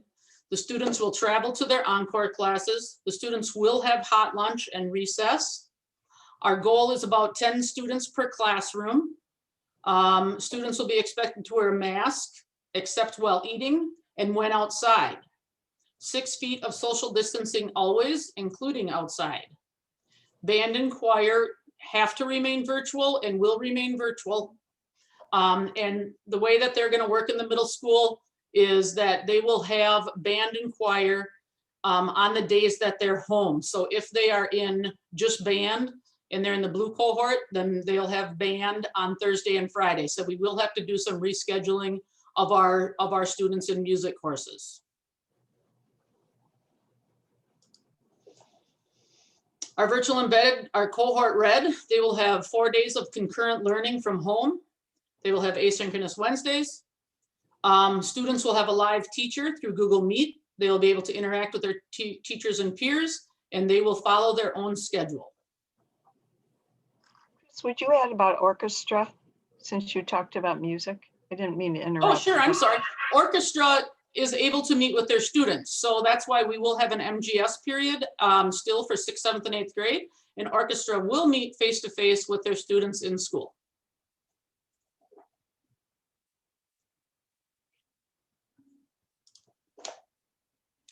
So here is the draft schedule of grades 6 through 8. And the reason that I still have this as draft or proposed schedule is we still have a couple areas we're ironing out. We have one 15-minute overlap with MGS and high school band that we're working on. And we have one overlap with a 5th grade physical education area and 6th grade encore area. So those are 2 areas that we're still trying to work out. So if we just look down, if you just look down the 6th grade schedule, how it would work is our 6th graders would have advisory together, and then on A days, so like on the first day of the week, an A day, they would have their first core class. Then they would have MGS. So if they're in orchestra and they're in school, they would go to orchestra. Otherwise, they would be in a guided study with their core teacher. Then they would have lunch and recess for 40 minutes. So they would have about 20 minutes to eat and about 20 minutes outside. And we rotate kids outside and inside depending upon traffic flow. And so some students might go outside first and some students might eat first. After that, they would go to their encore class for another 60 minutes. And then they would have their second core class. And this is how their schedule is right now in virtual 2.0, where they have A days and B days. So during a regular virtual 2.0 class right now, this is their class lineup. This is their schedule. It's just having to change around a little bit, and we've adjusted the times a little bit. After that second core class, students would transition home at about 1:45 to 2:30 or 2:45. And then our teachers would have office hours at the end of the day, and they could require kids to meet with them. They could set up face-to-face meetings. They could set up small group meetings. Our teachers of special education and resource staff could have meetings with students. They could have exit. They could extend learning. They could do small group learning.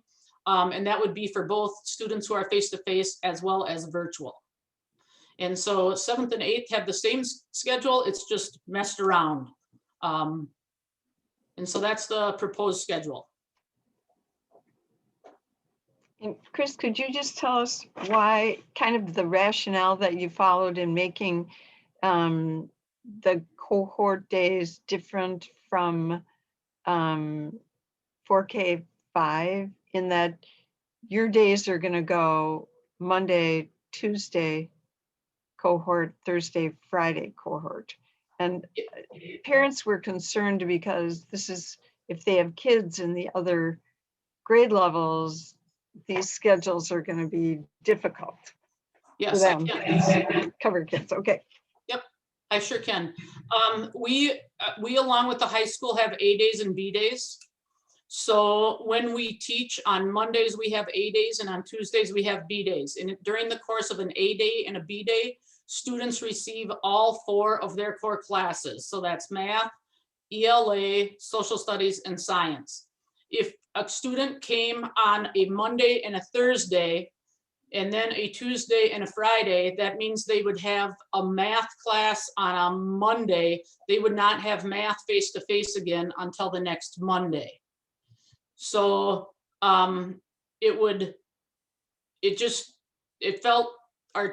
keep our teaching staff and our instruction as having a consistent pattern of having all 4 core classes and moving forward on the same A-B schedule. And I think that us sticking with the high school and using the same model as the high school is the right thing to do, since it's a secondary concurrent model. Okay, so Monday, Tuesday, and Thursday, Friday cohorts. Correct. And that's so that you have some consistency with the high school, even though this will be a significant change if this is maintained through September for the fifth graders going to sixth grade because of your current schedule, right?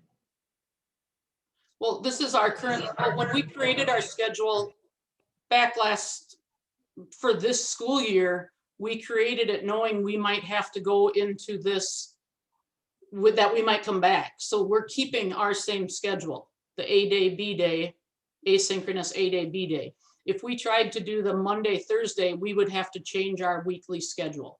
So we're staying the way we have been. But one of the rationale pieces you used was students would have math on Monday and then they wouldn't have it again. Yeah, well, face to face. They're still going to have math on Monday, Tuesday, right? And they won't have it then for almost another week, right? They would have it on Monday, Thursday, but it would be a full week before face to face.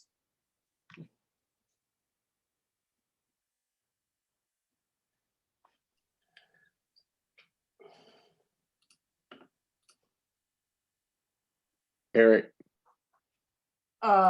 So Chris, I guess I'm just having a hard time processing it, the schedule, why it wouldn't be able to match up with K4 and to 5, but I don't want to, I guess my question would be, would it be possible for it to match up if like math, and I might not be understanding this correctly, but wouldn't math be able to be one of the asynchronous days or something like that, so that you could kind of shift some of the subject areas around to match to have a little more flexibility? Yeah, what we're trying to do, like we looked at both models, Mitch and I and our staff and we all talked about both models where students came on Monday, Tuesday or Monday, Thursday. Like we looked at both models, and what both staff picked was coming the 2 days in a row. So they would run their full schedule. They would have all 4 classes face to face. And it's also the same kids in school for 2 full days. And then you have the cleaning day, and then you have the second group come in. And so it was all, it wasn't like my decision or it wasn't Mitch's decision. It was all of we put both of them out there. We talked about both of I mean, technically they're going to have math twice a week and they're going to have English twice a week. And one's going to be face-to-face and one's going to be embedded. But that's just the decision that we came to after, hearing from staff when we laid both models out there. Wait, but board members, before we ask, no more questions. We wanted to give both Chris and Mitch the presentation because they're both correlated together. Let's let them finish, then we can get the questions. Thanks, Andrew. Then Mitch can answer some of these hotspot questions. All Right. So, continue. Yes, please continue. This morning, GDS, we had a full staff question and answer. We went through the information that we plan to share with the board tonight, this packet that we plan to share with the board tonight, these slides. And these are the next steps that I put out there, and then staff had the opportunity to provide feedback with me today. And so these are the next areas and next steps that we're going to work on. And, the biggest thing is the communication piece and trying to get everybody in front of them. With our district, we have a lot of people that are doing a lot of really hard work. And so after today, I know that I would like to get Sean and Krista in front of our staff to answer some logistical questions when it comes to, PPE and taking temperatures, because we do have some reoccurring questions like, why don't we have N95 masks, or why aren't we taking students' temperatures? And I can give the answer, but yet I think it means more from people who are working, and they have more of a backup than I do, that are working right with the department all the time. So I see like trying to get, just more people in front of our staff and answering the questions. And I one of the reoccurring questions is, what is the district's plan after, spring break, and for families who travel or staff that travel, so there are things that we definitely need to continue to work through. I talked to staff about still having some patience. We're trying to get the big picture down, and then we'll continue to keep drilling in deeper to the specifics of how, every little single thing will work. But overall, I'm really impressed with the GDS staff. I think they have their fears and their anxieties, but overall they've been amazing. So I'm looking forward to, moving forward on this endeavor with them.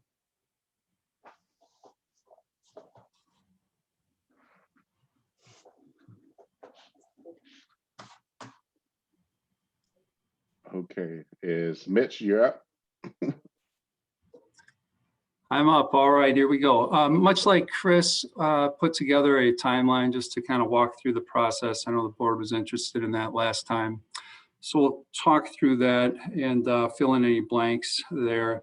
And then we'll get to our weekly schedule as well as our daily schedule.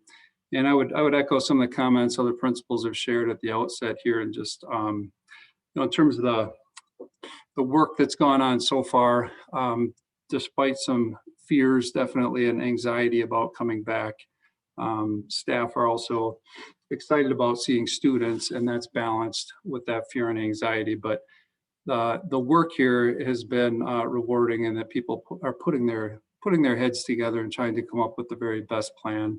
And our conversations as well as our questions have been framed in a real solutions oriented fashion, and that's been a positive piece of this process. So looking at our process then, on the 8th, we had a coordinators meeting. Our coordinators are also our reopening committee. Just to refresh our memories, we have 17 coordinators. They represent each of the departments at the high school. And the idea is that then they share communication as well with their colleagues, and they're that conduit between staff members and administration in that way. So we had our reopening committee meeting on the 8th of January. That was our first meeting. And our focus there was on our weekly schedule and what our reopening date would be. So those were the two items on the agenda for that Friday.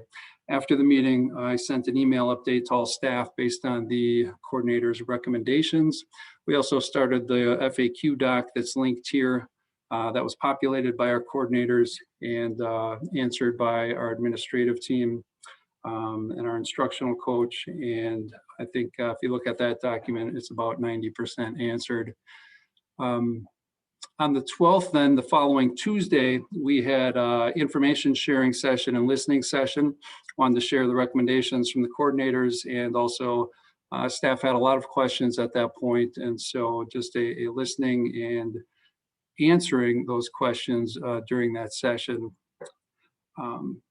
Had a very good turnout of staff members at that session. On the 13th, then that Friday, on the 13th, that Wednesday, the board, we met and determined that March 15th would be the reopening date for the high school. On the 15th, then our coordinators met again on Friday with that reopening committee. And now we're looking at the daily schedule. So we had the weekly schedule, and now we're looking at, okay, how should we structure our day?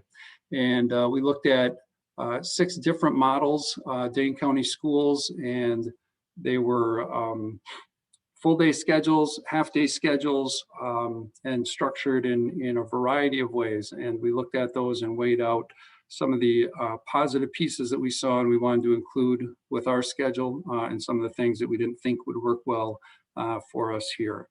Following that meeting, I sent a video update out to all staff, including the information from that coordinators meeting that morning. Our coordinators were meeting every Friday morning from 7:45 to 8:45 as part of this reopening committee. And so on the 19th, we met, this was a Tuesday, our regular meeting, evening meeting, we met and continued our discussion around the daily schedule, trying to iron out some of the finer points to that schedule, and sent an email update to all staff after that. On that Wednesday, then the 20th, we had another information sharing session from 3 to 4, and opportunity for Q&A after that information sharing session there with all staff.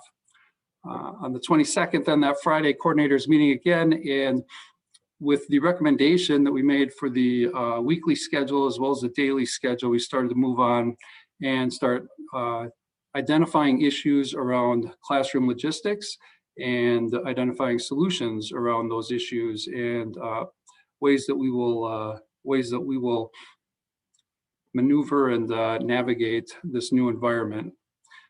On the 25th, then on Monday, we had our Pathfinders meeting, and the Pathfinders, that group, we are focused on usually professional development. And so thinking about our dates that we have for staff meetings and professional development in February, we had categorized a series of items that are important to teachers to know and learn about before we do come back on March 15th. And at this Pathfinders meeting, we spent time sequencing all of those items. They were categorized, but we sequenced those items and thought about what fits where. What's the most important to share first for teachers as early as our staff meeting on Monday? What can wait until the 25th? What needs to be included in a video update on February 12th? So we literally went through and identified what fit where and created a document that we'll be sharing with all staff once we've tuned that up a little bit as well. On the 29th then, this Friday, we have a coordinators meeting. At that meeting in the morning, we'll finish our discussion on classroom logistics, but we also want to start thinking more about instruction and what does that look like in this concurrent model. And so on Friday, Casey is actually setting up a classroom with an iPad to broadcast, a laptop, and the tripod. And we will have some staff members in attendance live in the classroom for that meeting, and we'll have quite a few still streaming from home, but we'll run that meeting kind of modeling what that concurrent teaching looks like from a student's lens at home and from a student's lens in the classroom, and familiarize ourselves with some of the technology that we'll be using for that model. Casey's also creating a video based on that setup on Friday that we'll share with all staff on Monday. That was a large chunk of feedback from Pathfinders when we started to sequence this information. The main message right away was the sooner staff can see what that looks like in terms of the technology setup, the sooner we can see that and experience that in some way, the sooner we can start to think about how we will shape our lessons and what we can do to engage students that are in front of us, as well as students that are at home and embedded in our classrooms. So that's the process that we've gone through here at the high school. I just included on the next two slides the agenda for both of those Q&A sessions. Both of the sessions started with about a 20 to 30 minutes. I think the first one was about 30 minutes of information sharing, the second one about 20 minutes, and then just opportunities for questions and answers during that time. Moving on then to our weekly schedule and where we landed. We have two cohorts. We have our blue cohort and our silver cohort. Those would be divided roughly alphabetically, and roughly 50% of the population of students who choose to come back face-to-face and in person. Our blue cohort would attend Mondays and Tuesdays, and our silver cohort would attend on Thursdays and Fridays. One of the reasons that we wanted the blue cohort here on, or the cohorts to attend 2 days back to back, if you look at the teacher lesson on the bottom where it's pink or red, this way the teacher teaches lesson 1 on that A day. So let's say the student below has math, whatever math they have on that A day. Now the student has their homework, their information, and what needs to happen by the next class period. They have that, and they have until Thursday to complete that. If they need help, they have a couple of afternoons, and they have Wednesday off on office hours to get that help. If they're submitting that work either at the end of class or they're submitting it before the beginning of the next class, the teacher also has time to review that work and see where the students are in terms of their level of understanding and provide feedback. So we didn't want that student to go math on Monday and math again on Tuesday because it's an A day. We wanted the student to have more time to complete that work and the teacher to have more time to give that feedback to students. So that was one of the key factors in our discussion around structuring our week the way it is here. You'll see the green cohort is our 100% embedded student cohort. So they would be logging in and attending virtually each day, each of those 4 days. And we just put a student schedule on the bottom so you can see the students in the blue cohort. So they're in person those first 2 days for their 8 classes. And then on Thursday and Friday, they're attending those 8 classes by logging in and attending virtually.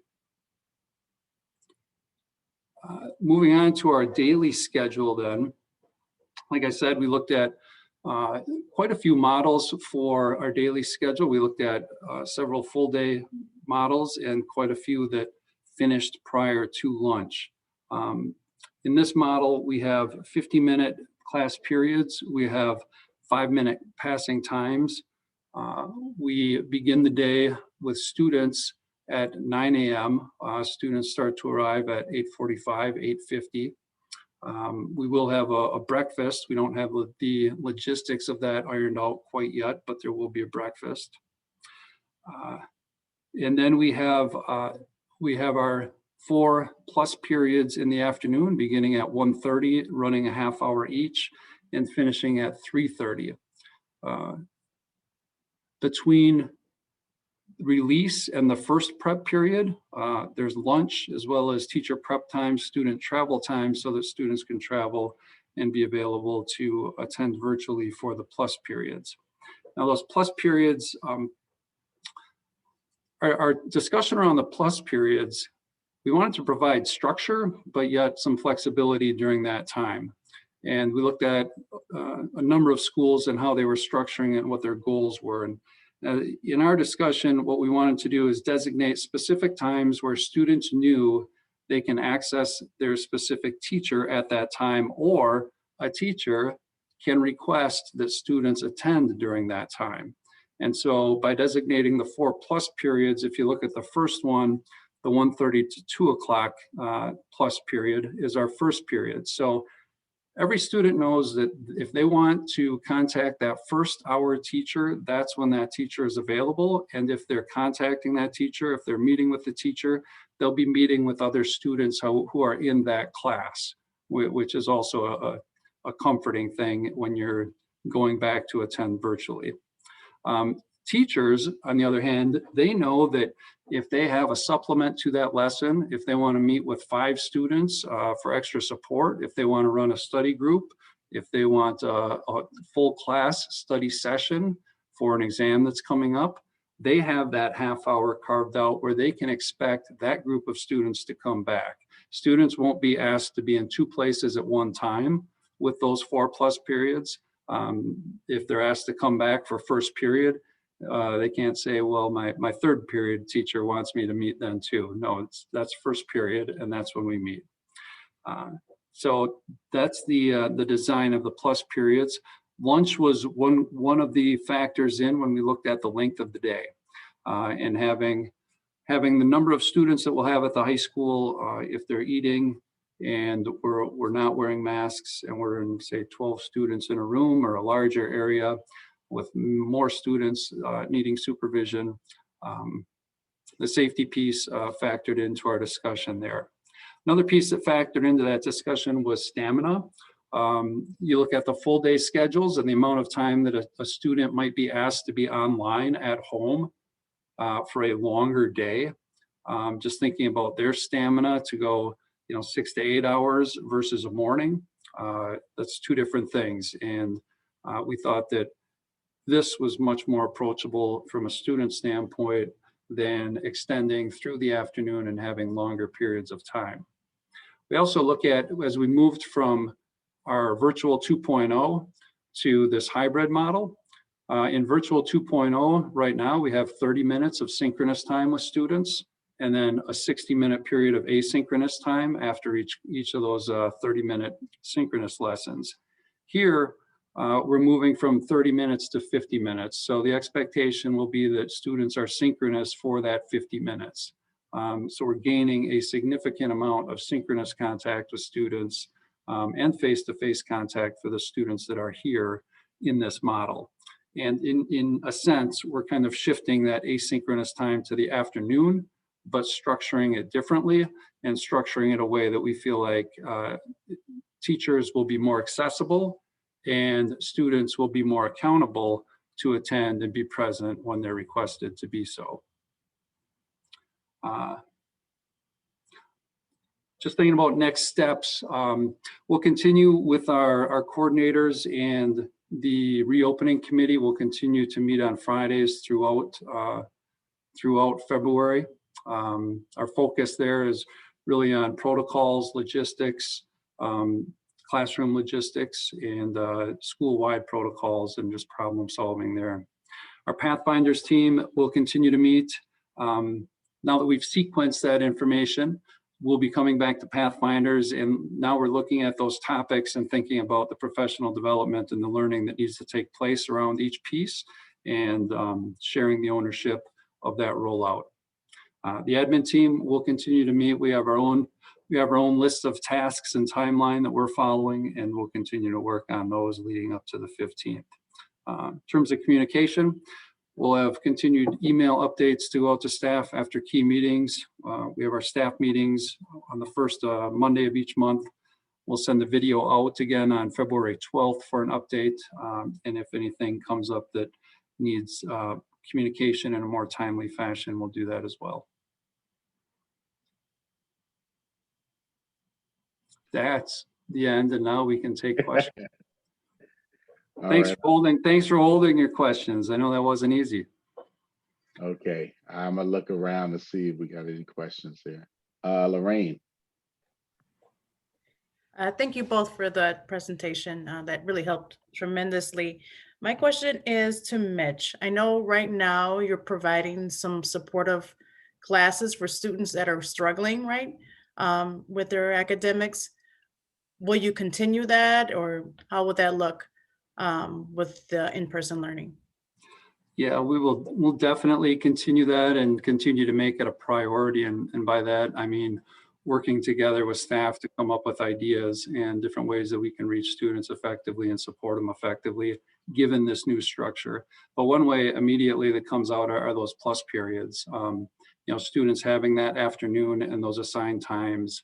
I think, like I said, it'll be more accessible for students to access their teacher, and students can be held more accountable to be present during those times. So that was one of the goals, certainly, of those plus periods. The other question I had was around transition. I think I had this question last time, just kind of the safety protocols that you'll have in place for that. And I guess that question is for both you and Chris. I'll go ahead and go first. We've had a couple of walkthroughs with Kate and Sean here, and we've done a couple just as our admin team as well. And so we're looking at, you know, where arrows need to go, where dots need to go by water fountains, not by water fountains, but by the fill fountains, by the bathrooms where they would be staggered, bathroom doors propped open so that we can stagger all the way out of the bathroom and down the hall if we need to. Kate has given us a lot of guidance based on the openings at the other schools. And so just thinking about that red tape down the middle of the hallway, arrows on each side of the hallway. Talked about staggering or assigning staircases for up and down, but I don't think we're going to need to do that based on our walkthrough. So we've definitely given a lot of thought already to transitions. One of the conversations that came up with these 5-minute passing periods was, do we have to stagger any, you know, releases and those kinds of things? And where we landed was that we will observe how those passing periods are going. And if we need to adjust by, you know, staggering several classrooms, we'll do that rather than a widespread staggering of those passing periods. Susan Fox. I'm muted. So I apologize. I had to leave for a minute to start another meeting. And then, so I don't know if if lockers were already mentioned, but I had just had a question about that. Because you won't know till you know which kids are coming, and usually they're assigned alphabetically. So do you have a plan for how that's going to work, or? We won't be assigning lockers at the high school. Students won't be using lockers. That just pushes them together at the high school level. And also that's just creatures of habit. That's where they start to congregate then, right? Yeah, right. Or share, whatever the case may be. So, it'll be March 15th. We might have a couple weeks where we have winter style coats on and stuff like that, but we can store those in our classrooms. The only things students really will be needing to bring, Chromebook charger, headphones, their water bottle. So a small backpack for that stuff is what they'll need. Right. I just wondered, because we've gotten questions about this, and this is for both you and Chris, I guess, whether we've seen a dramatic increase in numbers of kids that have needed this extra help with credits at the high school. The credits are significant at the middle school. You have to pass 8th grade, for example. In terms of kids being behind, how that's compared with what we see other years. I mean, is it a dramatic increase, or I don't know if you have specific numbers or? I don't have specific numbers, but I will say that, we track that data weekly. And so our student support teams meet weekly. That's our admin team as well as our student services team.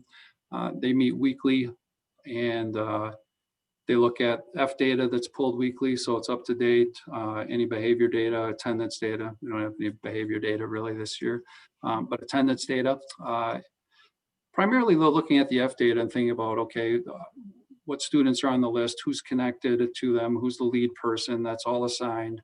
And then together as a group, we share, an update on what's been done in the last week and what our next steps moving forward, ideas that other people have, connections that we know students have with staff that we could leverage and help things move forward.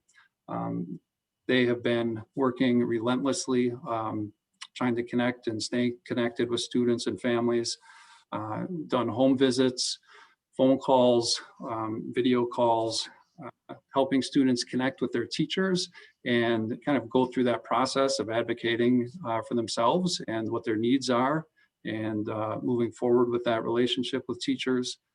Teachers have been reaching out along with this team. Recently, we started to have small groups of students come back in person on Wednesdays at the invitation of teachers, students who were struggling to connect and complete work and pass classes. And so they were able to come back and work in a nice, quiet environment, face-to-face with some support from teachers. We've also done advisory check-ins. So during advisory, we will have twice a month, their advisory teacher will just do individual check-ins with students and problem solve, encourage them to use office hours, that asynchronous class time, those kinds of things. So we've definitely trying to reach students and help them succeed. And I know the numbers in terms of the F data. I mean, we won't know ours until grades are due on Friday and the semester is over. Right. Okay. Well, thanks.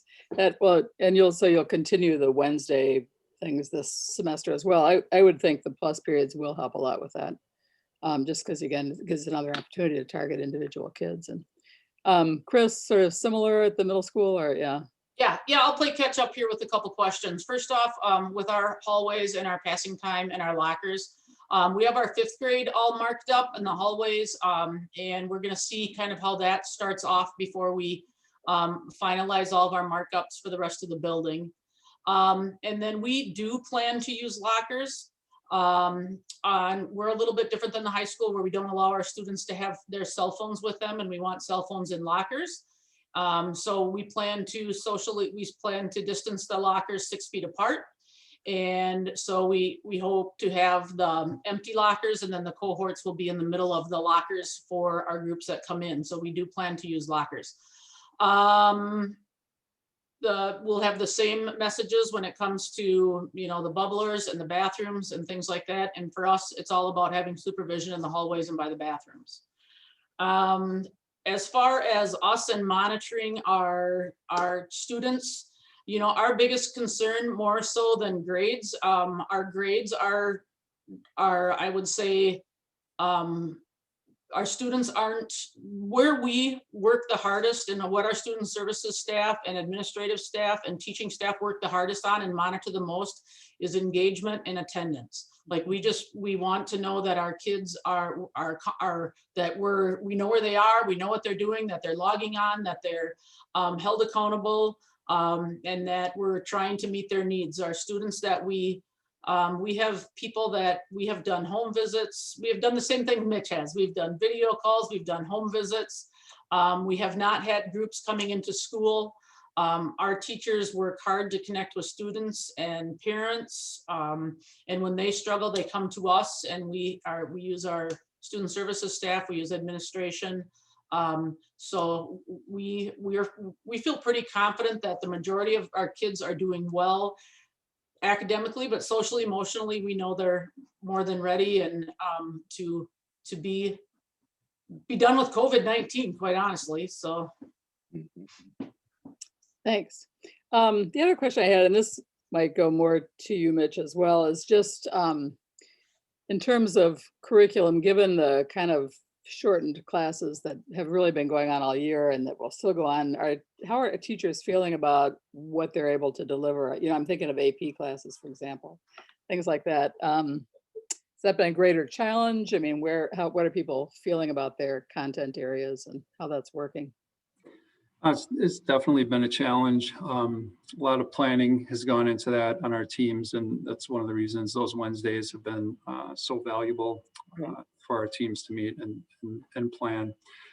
Not only planning, but thinking about scaffolding and adjustments to curriculum as well. But in that planning, really the focus and the challenge has been, okay, here's all of these standards and skills, and out of all of them, in my content area, what do I think are the very most important, the most essential? If a student understands this and is able to do it, that likely means it's going to impact some of those other skills and standards. And so teachers thinking deeply about that and thinking about what it is that they want students to know, understand, and do throughout each unit has been really the important piece. Which is actually not a bad thing to have to do once in a while anyway, to kind of rethink everything. So that's probably a good thing. All right, I think that's I guess the only other thing, and maybe this will dissipate a little bit now that we're doing the concurrent teaching, but I've noticed kind of the repeated concern about Google Classrooms not being able to do breakout groups or something. Is that's remains an issue, or? I wish Casey was here to break the news, but yes, it's not an issue anymore. Oh, good. Okay. We have our breakout rooms, and okay, good. Yes, they were used in a meeting yesterday and today, and several teachers had been using them. So yes. Great. Okay. Thanks. Yep. Eric. Thank you, Andrew. Kind of on, well, first I just want to make a general statement just from my personal experience with COVID-19 and my personal teaching experience, and related to grades and success of online learning. I work predominantly with high school students transitioning into college, and I have seen a 35% decrease in Fs or withdraws from my students. That's 45 students. Quite a significant drop that I have seen personally. And I know, Mitch, that you said that the F data will be coming up at the end of the semester. Will you be talking about that data in relation to how the online learning has been, affecting some of our students? And then my follow-up question to that is, will there be some type of no credit option for those students that got Fs so that it won't affect their transcripts? And I guess, Chris, maybe you can answer that too. So one of the things that we did at the high school is the last 2 days this week, Monday and Tuesday, were our bridge days. And so we ran shortened periods in the morning and created space in the afternoon for teachers to meet with students and give them an opportunity to demonstrate proficiency to the level that they should be passing. And we prioritized students who had an F, but they were between 40 and 59% with that F. because sometimes in that range, you know, it might be a couple of missing assignments, a couple of super zeros that are pulling that grade down. And if we just complete those, we're at least in passing range. Or maybe we are retaking a major assessment that we didn't do well on. Whatever it is, that opportunity to demonstrate proficiency is what we're looking for these 2 afternoons. So right after break, I sent an email to all parents and students who were in that 40 to 59% range with an F, sharing that information that yes, you have an F, but you're in this range, you can still pass. We have office hours, we have our asynchronous time. I didn't share that we had the bridge days at that point, but just encouraging them to make that work up and pass the class since they were in striking distance. After finals, then that Wednesday, we shared the information about our bridge days and again sent email on Friday afternoon once we had our most recent grade pull. Friday afternoon, sent an email to all students and parents in that range again, saying, hey, we have this time set aside on Monday and Tuesday, both afternoons. Your teachers are going to be reaching out. They have been reaching out. You need to show up and figure out what it is you need to do to pass, because you should be passing the class if you're that close. So that was the push that we had, you know, toward the end of the semester in terms of capturing a population of students that really has been engaged to a level that they should have an opportunity, one more opportunity to demonstrate that proficiency. In terms of data, we do share out with by department, and we look at by school, percentage of students that are failing both core and elective classes. We share this with departments so they can see by class and by teacher how many students are failing classes. You know, we share that as information for the teams to then look at and discuss and share practices and share what's working in their classes. Do you think that you'll see a significant or an impact with online learning that there's going to, you know, be an effect on the students in those categories of failing? Yeah, based on kind of how we've been tracking this data, I would anticipate that we would finish this semester with a higher number of Fs than in past first semesters. With this push at the end, we're hoping that gap isn't so wide. Chris, do you see the same type of things that Mitch sees? We're a little bit different at the middle school. We don't issue credits, so we're not as tied to the passing of the class and of the 49% to the 59%. We're very focused on the showing of that they learn the knowledge, like the demonstrating proficiency. So our staff works very hard with students to find multiple ways to show what they know. And then, we continue to work with them. There have been a few cases at the middle school where we have worked on different types of grading situations for students who have possibly come in late, or students who have, individual family situations going on that maybe aren't taking all classes, or just recently moved to our district. So we do work with, like, when student services staff see something going on or there's a need for something going on, then they come to us administrators and we talk through situations. But it's really about showing proficiency and showing engagement that our staff is focused on, more so than in the high school, they need to get the credits, and in the middle school, we just want to keep them moving forward and keep them engaged. Thank you. I just got one more question, and then Andrew, if you could come back to me after the board members had a chance to answer some questions. I have one more before we leave tonight.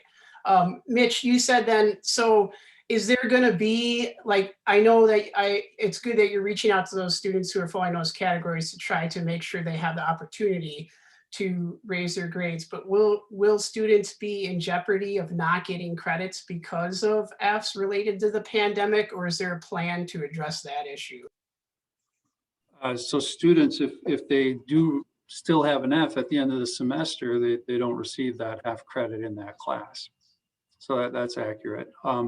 Moving forward, after the grades are in on Friday, if a student is still working with a teacher trying to recoup that first semester credit, by turning in work, or as I said, redoing a major assessment, whatever the case may be, they could get credit, but it would not be a grade change. The F would still appear on the transcript at that point.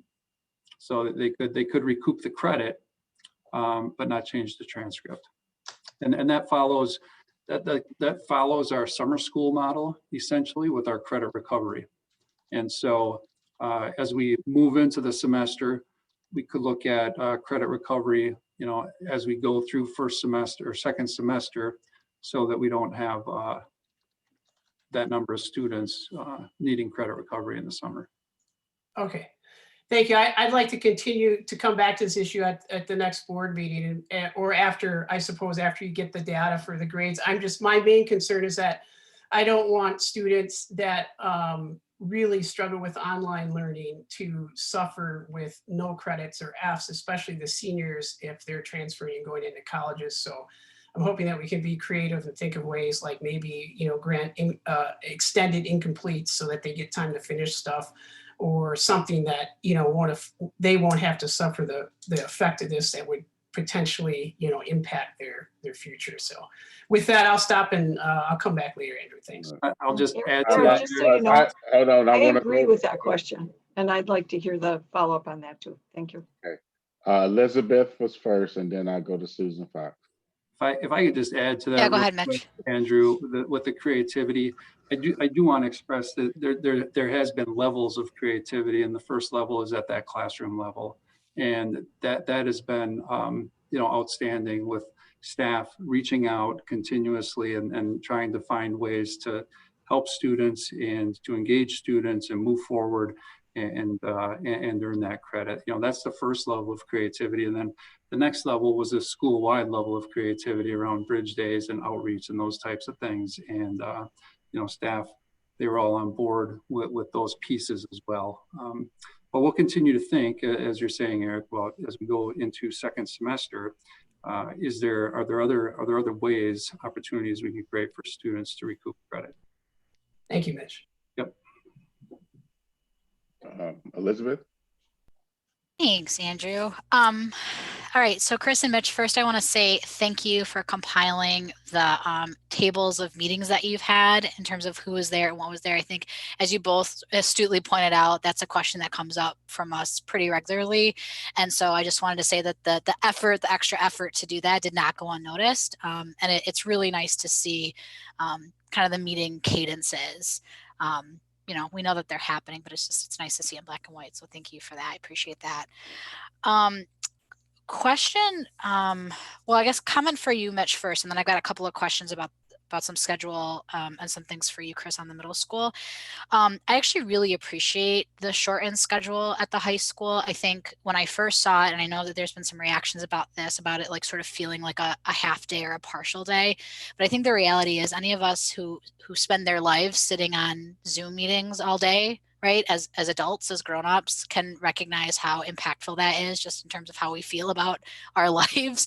And so thinking about doing that to young people intentionally feels like not the right move. And so I appreciate kind of the thoughtfulness around how can we get an expanded amount of engaged time, right, without necessarily having a day that lasts 7 or 8 hours, and then really being strategic about using those plus classes. I really liked that. I thought that was really good thinking. So I just wanted to say that. I still want to talk a little bit about the schedule in terms of the 2 days together versus kind of how we're doing it for the elementary school. And I want to preface this by saying I recognize that there are preferences, right? So as a parent, I have a preference on how I would like my children's schedule to look like. As an educator, I might have a preference. But I feel like we're in the business of like legitimate educational need. And so if you guys could just describe to me the educational need for having it that way, what I can gather so far is the students are able to complete a whole schedule, right? Because they can go through A and B and then get all their sort of classes almost like it's a whole day, but broken up into 2, and that there's more opportunity for feedback. But if you could just describe a little bit more the educational need to have it set up that way. Yeah, I kind of hit on a little bit of that in my comments prior, but from the educational standpoint in terms of instructional planning, so you're planning for Monday, your A day.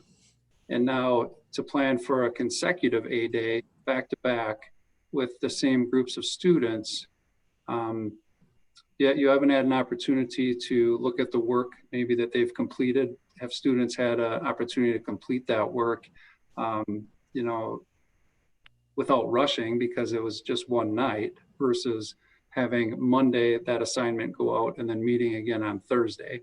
So meeting again Thursday, students have had an opportunity to process, to do whatever homework work they've had. Maybe some of them have submitted it on Wednesday. The teachers had a chance to review it, kind of gauge where that class is with their level of understanding and keep planning for the next lesson. And so I just think in terms of the reflect and adjust process after a lesson, having it back to back is kind of detrimental to having our teachers go through that reflect and adjust process, meet with their teams, and plan for that next lesson. Because Wednesday is our team meeting day. Yeah. And so for teachers to have that opportunity between the two A-day lessons, I think is critical. Well, and our students too, right? So the primary focus of the, previous moment that was happening before I started talking was around how students can ensure that they have as many opportunities they have given the context to get credit for their classes, right? And so it sounds like you get more opportunities as a student too, to recognize what's going on, solicit your feedback that you need from your teacher, maybe get more support so that when it comes time to actually turn in that assignment or do that assessment, you may be more prepared than you would be if it was back to back. Does that sound right? Absolutely. That student now has Monday afternoon to access that teacher. They also have Wednesday's office hours to access that teacher, and that time in between to complete and process that information. Thanks. Chris, did you have anything you wanted to add there? Like I said, try to just kind of fully articulate the educational need, right? Because like I said, as a parent, I get the preferences, and even as an educator, I get wanting preferences. Yep. No, I think Mitch does a really good job of explaining it. Teachers, their next lesson is guided on how students perform in their lesson. You know what I mean? Like they base their second lesson on how students perform in their first one. Okay. All right, that makes sense. Thank you. All right, and then I just have a couple of questions for you, Chris, around, for the red cohort, there was a comment in there about having sort of live access to a teacher via Google Meet. Is that like office hours structured, or is it a teacher sort of having a meeting open and people are popping in and out? Can you just describe that a little bit more? Sure. We're both using the concurrent model of teaching, right? So that means that when students are in class face-to-face, technology will be set up so the students who are at home and what we call embedded will be able to see, the teacher, except for when the teacher maybe goes out of the camera view, and be able to, add to the class at times and be able to interact with their peers. They can be in breakout rooms with kids that are in face-to-face as well as kids that are also embedded. And they will be learning the same things. They will be in the same class. So it'll be concurrent. So when Mitch talked earlier about stamina, they are actually in that class. So that's where maybe a 90-minute class gets difficult, because we are talking about, that concurrent method where we want the kids at home to be live and with our teachers. I don't want to be on a meeting for 90 minutes. Right. So you don't have to, Yep. you don't have to justify it to me. And so kind of one of the things that we're talking about is how, we might have a student be like the monitor, the chat monitor, and the student in the class can be like, oh, Jimmy has a question in chat, and when it's an appropriate time can feed that to the teacher. And so we are. Thanks, I appreciate that. Yep. I misread it. So I read has a live teacher, and I was imagining a person just hanging out with an open. Oh. So I just read it differently. So what you were talking about was specific to the embedded, concurrent teaching, live streaming, whatever word we're using today to describe that model. Okay. Yeah. And then the other question I had for you was around lunch. So is 40 minutes our standard lunch, and does that feel like enough time given all the precautions that need to be taken around lunch? Yes. Our standard lunch is 30 minutes. Oh, okay. For the most part, it takes a middle school student about 7 minutes to eat. every once in a while, there's somebody who likes to take their time to eat, which is absolutely fine too. But most middle school kids really like to eat fast and then be outside, or, you know, be outside for 22 minutes and then eat for 8. So that most of them. What we really like to do is have rolling lunches where kids can eat at their own pace and be outside for their own pace.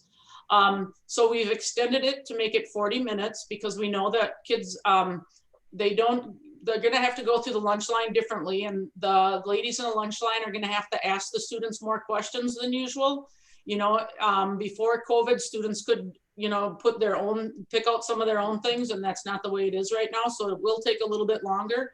And we also thought a little bit longer recess would be a great thing. And because we still have 4 grade levels in our building, trying to, you know, coordinate all of that, we did need a little bit extra time. So Nate and James have been working so hard at, like, thankfully GDS has a lot of doors and a lot of sidewalks, so we can have kids, you know, going in a lot of different directions. And we have a nice big, you know, playground area that we can keep kids spaced, you know, apart. So yeah, I think 40 minutes is going to be plenty. Okay, well, good. I'm glad to hear it. All right, and then my last thing is actually for you, Dan, and it's a request. And so, you know, I think a lot of the questions that have been coming up are around sort of attendance, engagement, grade levels. And, you know, previously Lisa has done such a nice job several times now giving us kind of the high level overview of what does engagement look like, what is attendance looking like. I know Krista has come in before and talked about kind of student services referrals and access, and certainly grades now, you know, that we're ending the grading period is gonna be coming up. So kind of at our next board meeting during your admin updates, can we get another holistic view around the relative success and challenges of the year thus far? Yes, absolutely. Thank you. That ends my questions. Thank you, Chris and Mitch, very, very much. This is very detailed and really helpful to get a picture of not only what the day is going to look like, but kind of the rationale behind it. So thank you again for your time. So yeah, thank you. Those were good questions, Elizabeth. That helped me too.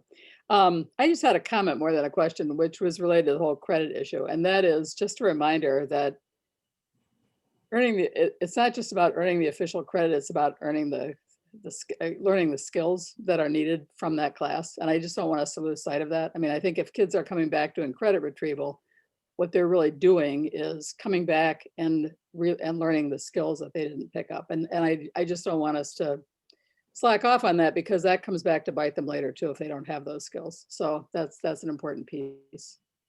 The grades aren't by themselves the important factor, in other words. Yeah, but they go hand in hand though, Susan. You got to have the credits. You got to have. But I agree. But I'm just saying you need to learn the material that you need to learn as part of the deal. Yeah. Susan Manning. I'm still, Mitch, struggling a little bit with how this schedule at the high school looks. So if I have a 9th grade student who's in the blue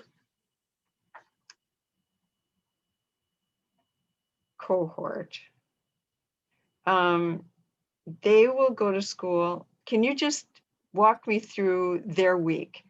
Sure. What do they do on Monday? What do they do on Tuesday? What do they do on Wednesday? What do they do on Thursday? What do they do? If there's any way we could pull up slide 6 from it's not slide 6 in this slide deck. 33, page 33. It'd be great, the weekly schedule. There we go. So if you look at the bottom, the sample student schedule there, this will give you a visual as well. That's perfect. Yes. And so let's look at this student, their in-person schedule on Monday. They're in our blue cohort, so they're going to school on Monday, attending face-to-face. They go to math, social studies, they have a study hall, and they have art. They go home at 12:35. On Tuesday, they come back to school for our B day, and they have English, science, music, and Spanish. Wednesday, they go to advisory. Thursday, now they stay home and they log on to their math, social studies, study hall, and art class. So they're at home attending on Thursday. They're logged in. They can see the teacher. They can see the slide deck that the teacher is sharing.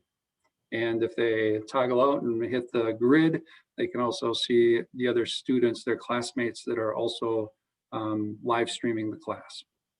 And the same would hold true on Friday. On Friday, they would stay at home, they would log in and attend English, science, music, and Spanish in that same way.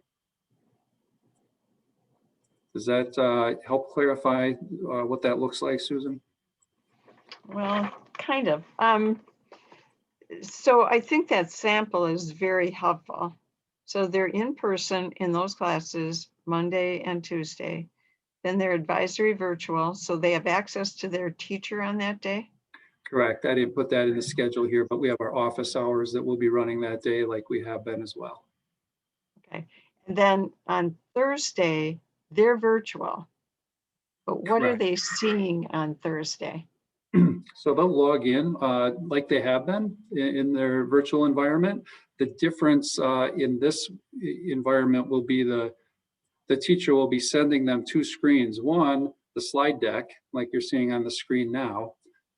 Two, on the side will also be a screen with the teacher in the screen somewhere in the classroom that's being broadcast with an iPad.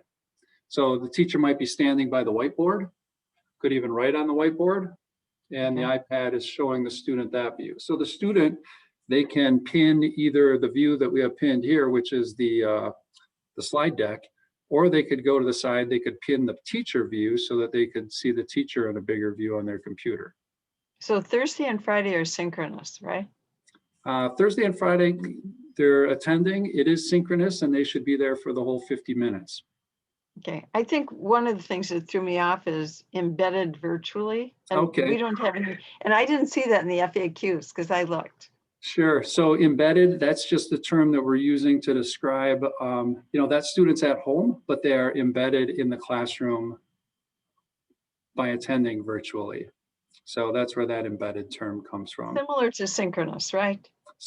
Similar to synchronous. Yeah, they're attending that synchronous class time. They're embedded in the classroom. We didn't want to call it virtual because it's different than what we're doing now, right? And so embedded made the most sense. And Okay, really, so it's really live streaming. It's a lot. Yeah, I was going to say it's a live stream. And so it's different than what they're doing now because they really have to be there for all of those hours. Whereas now they can tune in and get a lesson and then leave for a while and come back. And they are expected to be in attendance for all of these classes. So it's a change for the kids at home as well. True. Right.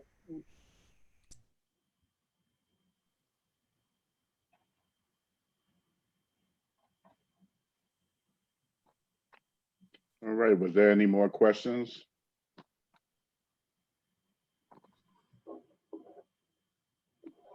All right,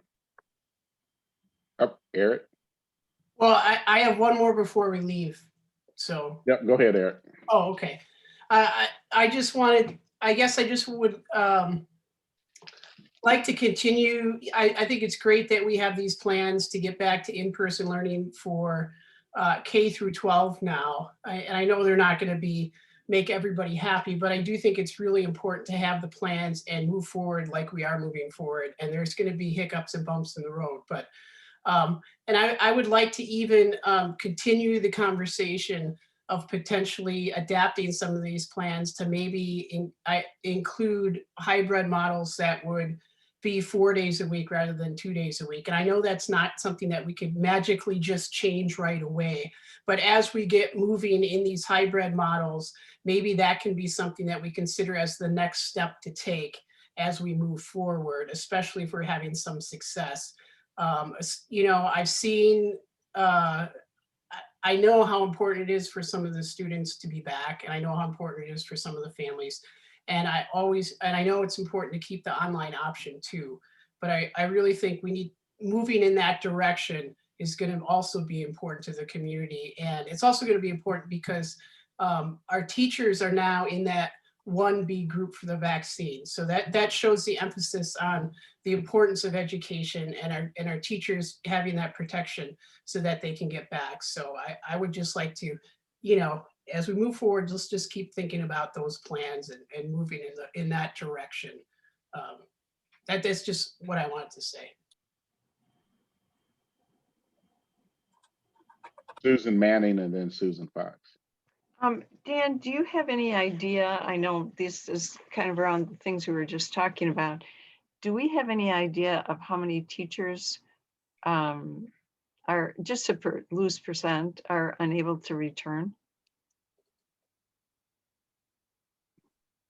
We're still working through making accommodations for teachers who may have personal or family medical needs.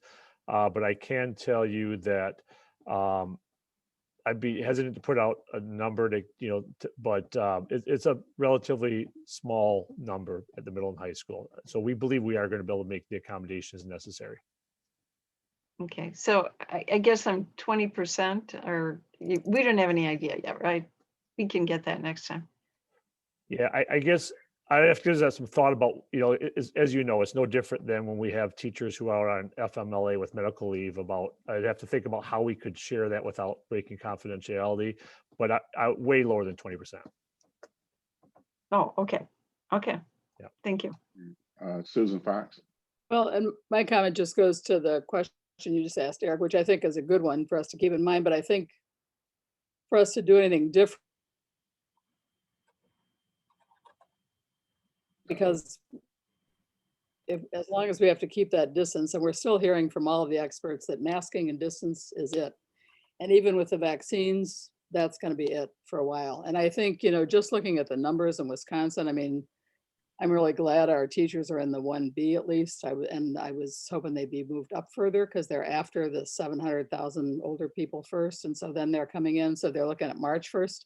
And, I'm just hoping that works because it takes about a month for it to kick in. But there's that, and there's just what happens community-wide. So I think that's important for people to remember, that it isn't us just determining it. It really does depend on what happens. But I appreciate, yeah, we should keep it in mind to do what we can do. Peter, were you anxiously waiting to get in, or you just? Okay. No, I'm fine. I'm listening. Peter, you haven't talked at all. Thank you. Okay, I just want to make sure.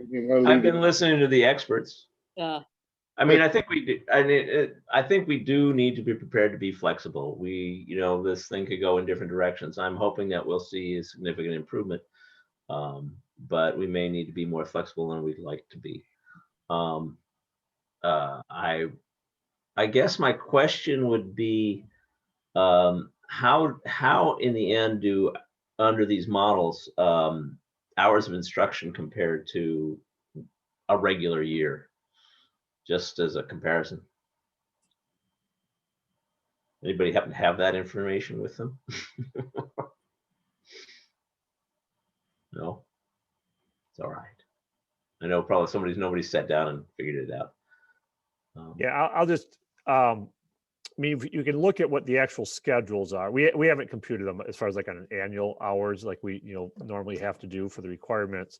But, I think part of it is just even the way that instruction, we talk about asynchronous time. Okay. How does that compare to what is normally done? When we have entirely face-to-face, clearly when we have 90-minute blocks at the high school, what that 90 minutes looks like is it's not 90 minutes of lecture, right? And hopefully it's 90 minutes of engagement and learning.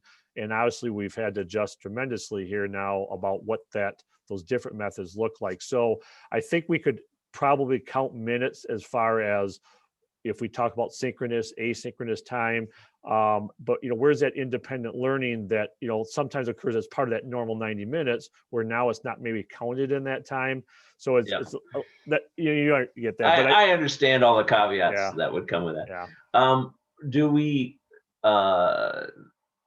have to? There is a waiver from the DPI, or do we have to apply for one? Or we do. So I'll be coming to the board. That's something the DPI even recommended, is that you wait until a little bit later before you go to the board to request the waivers. We just have to have them done by the end of the school year. We won't wait till the last month, but just to make sure that you're not having to go back twice and so on.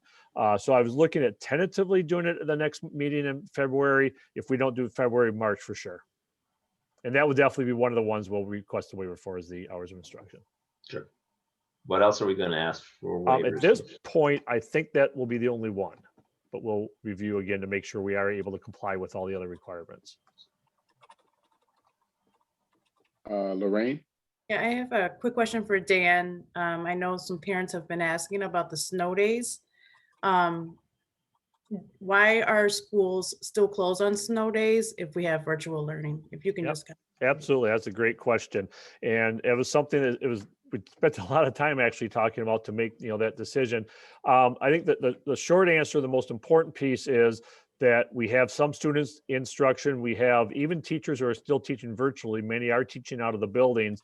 And so when we call a snow day at 5 a.m. or 6 a.m., not every student, not every teacher is prepared to have the materials, have their Chromebooks necessarily with them.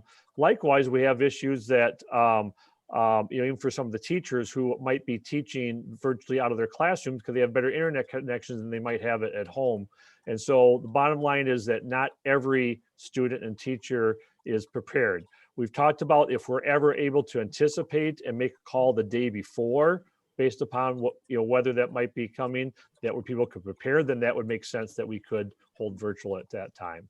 But that's the biggest reason. All right. Were there any more questions or concerns?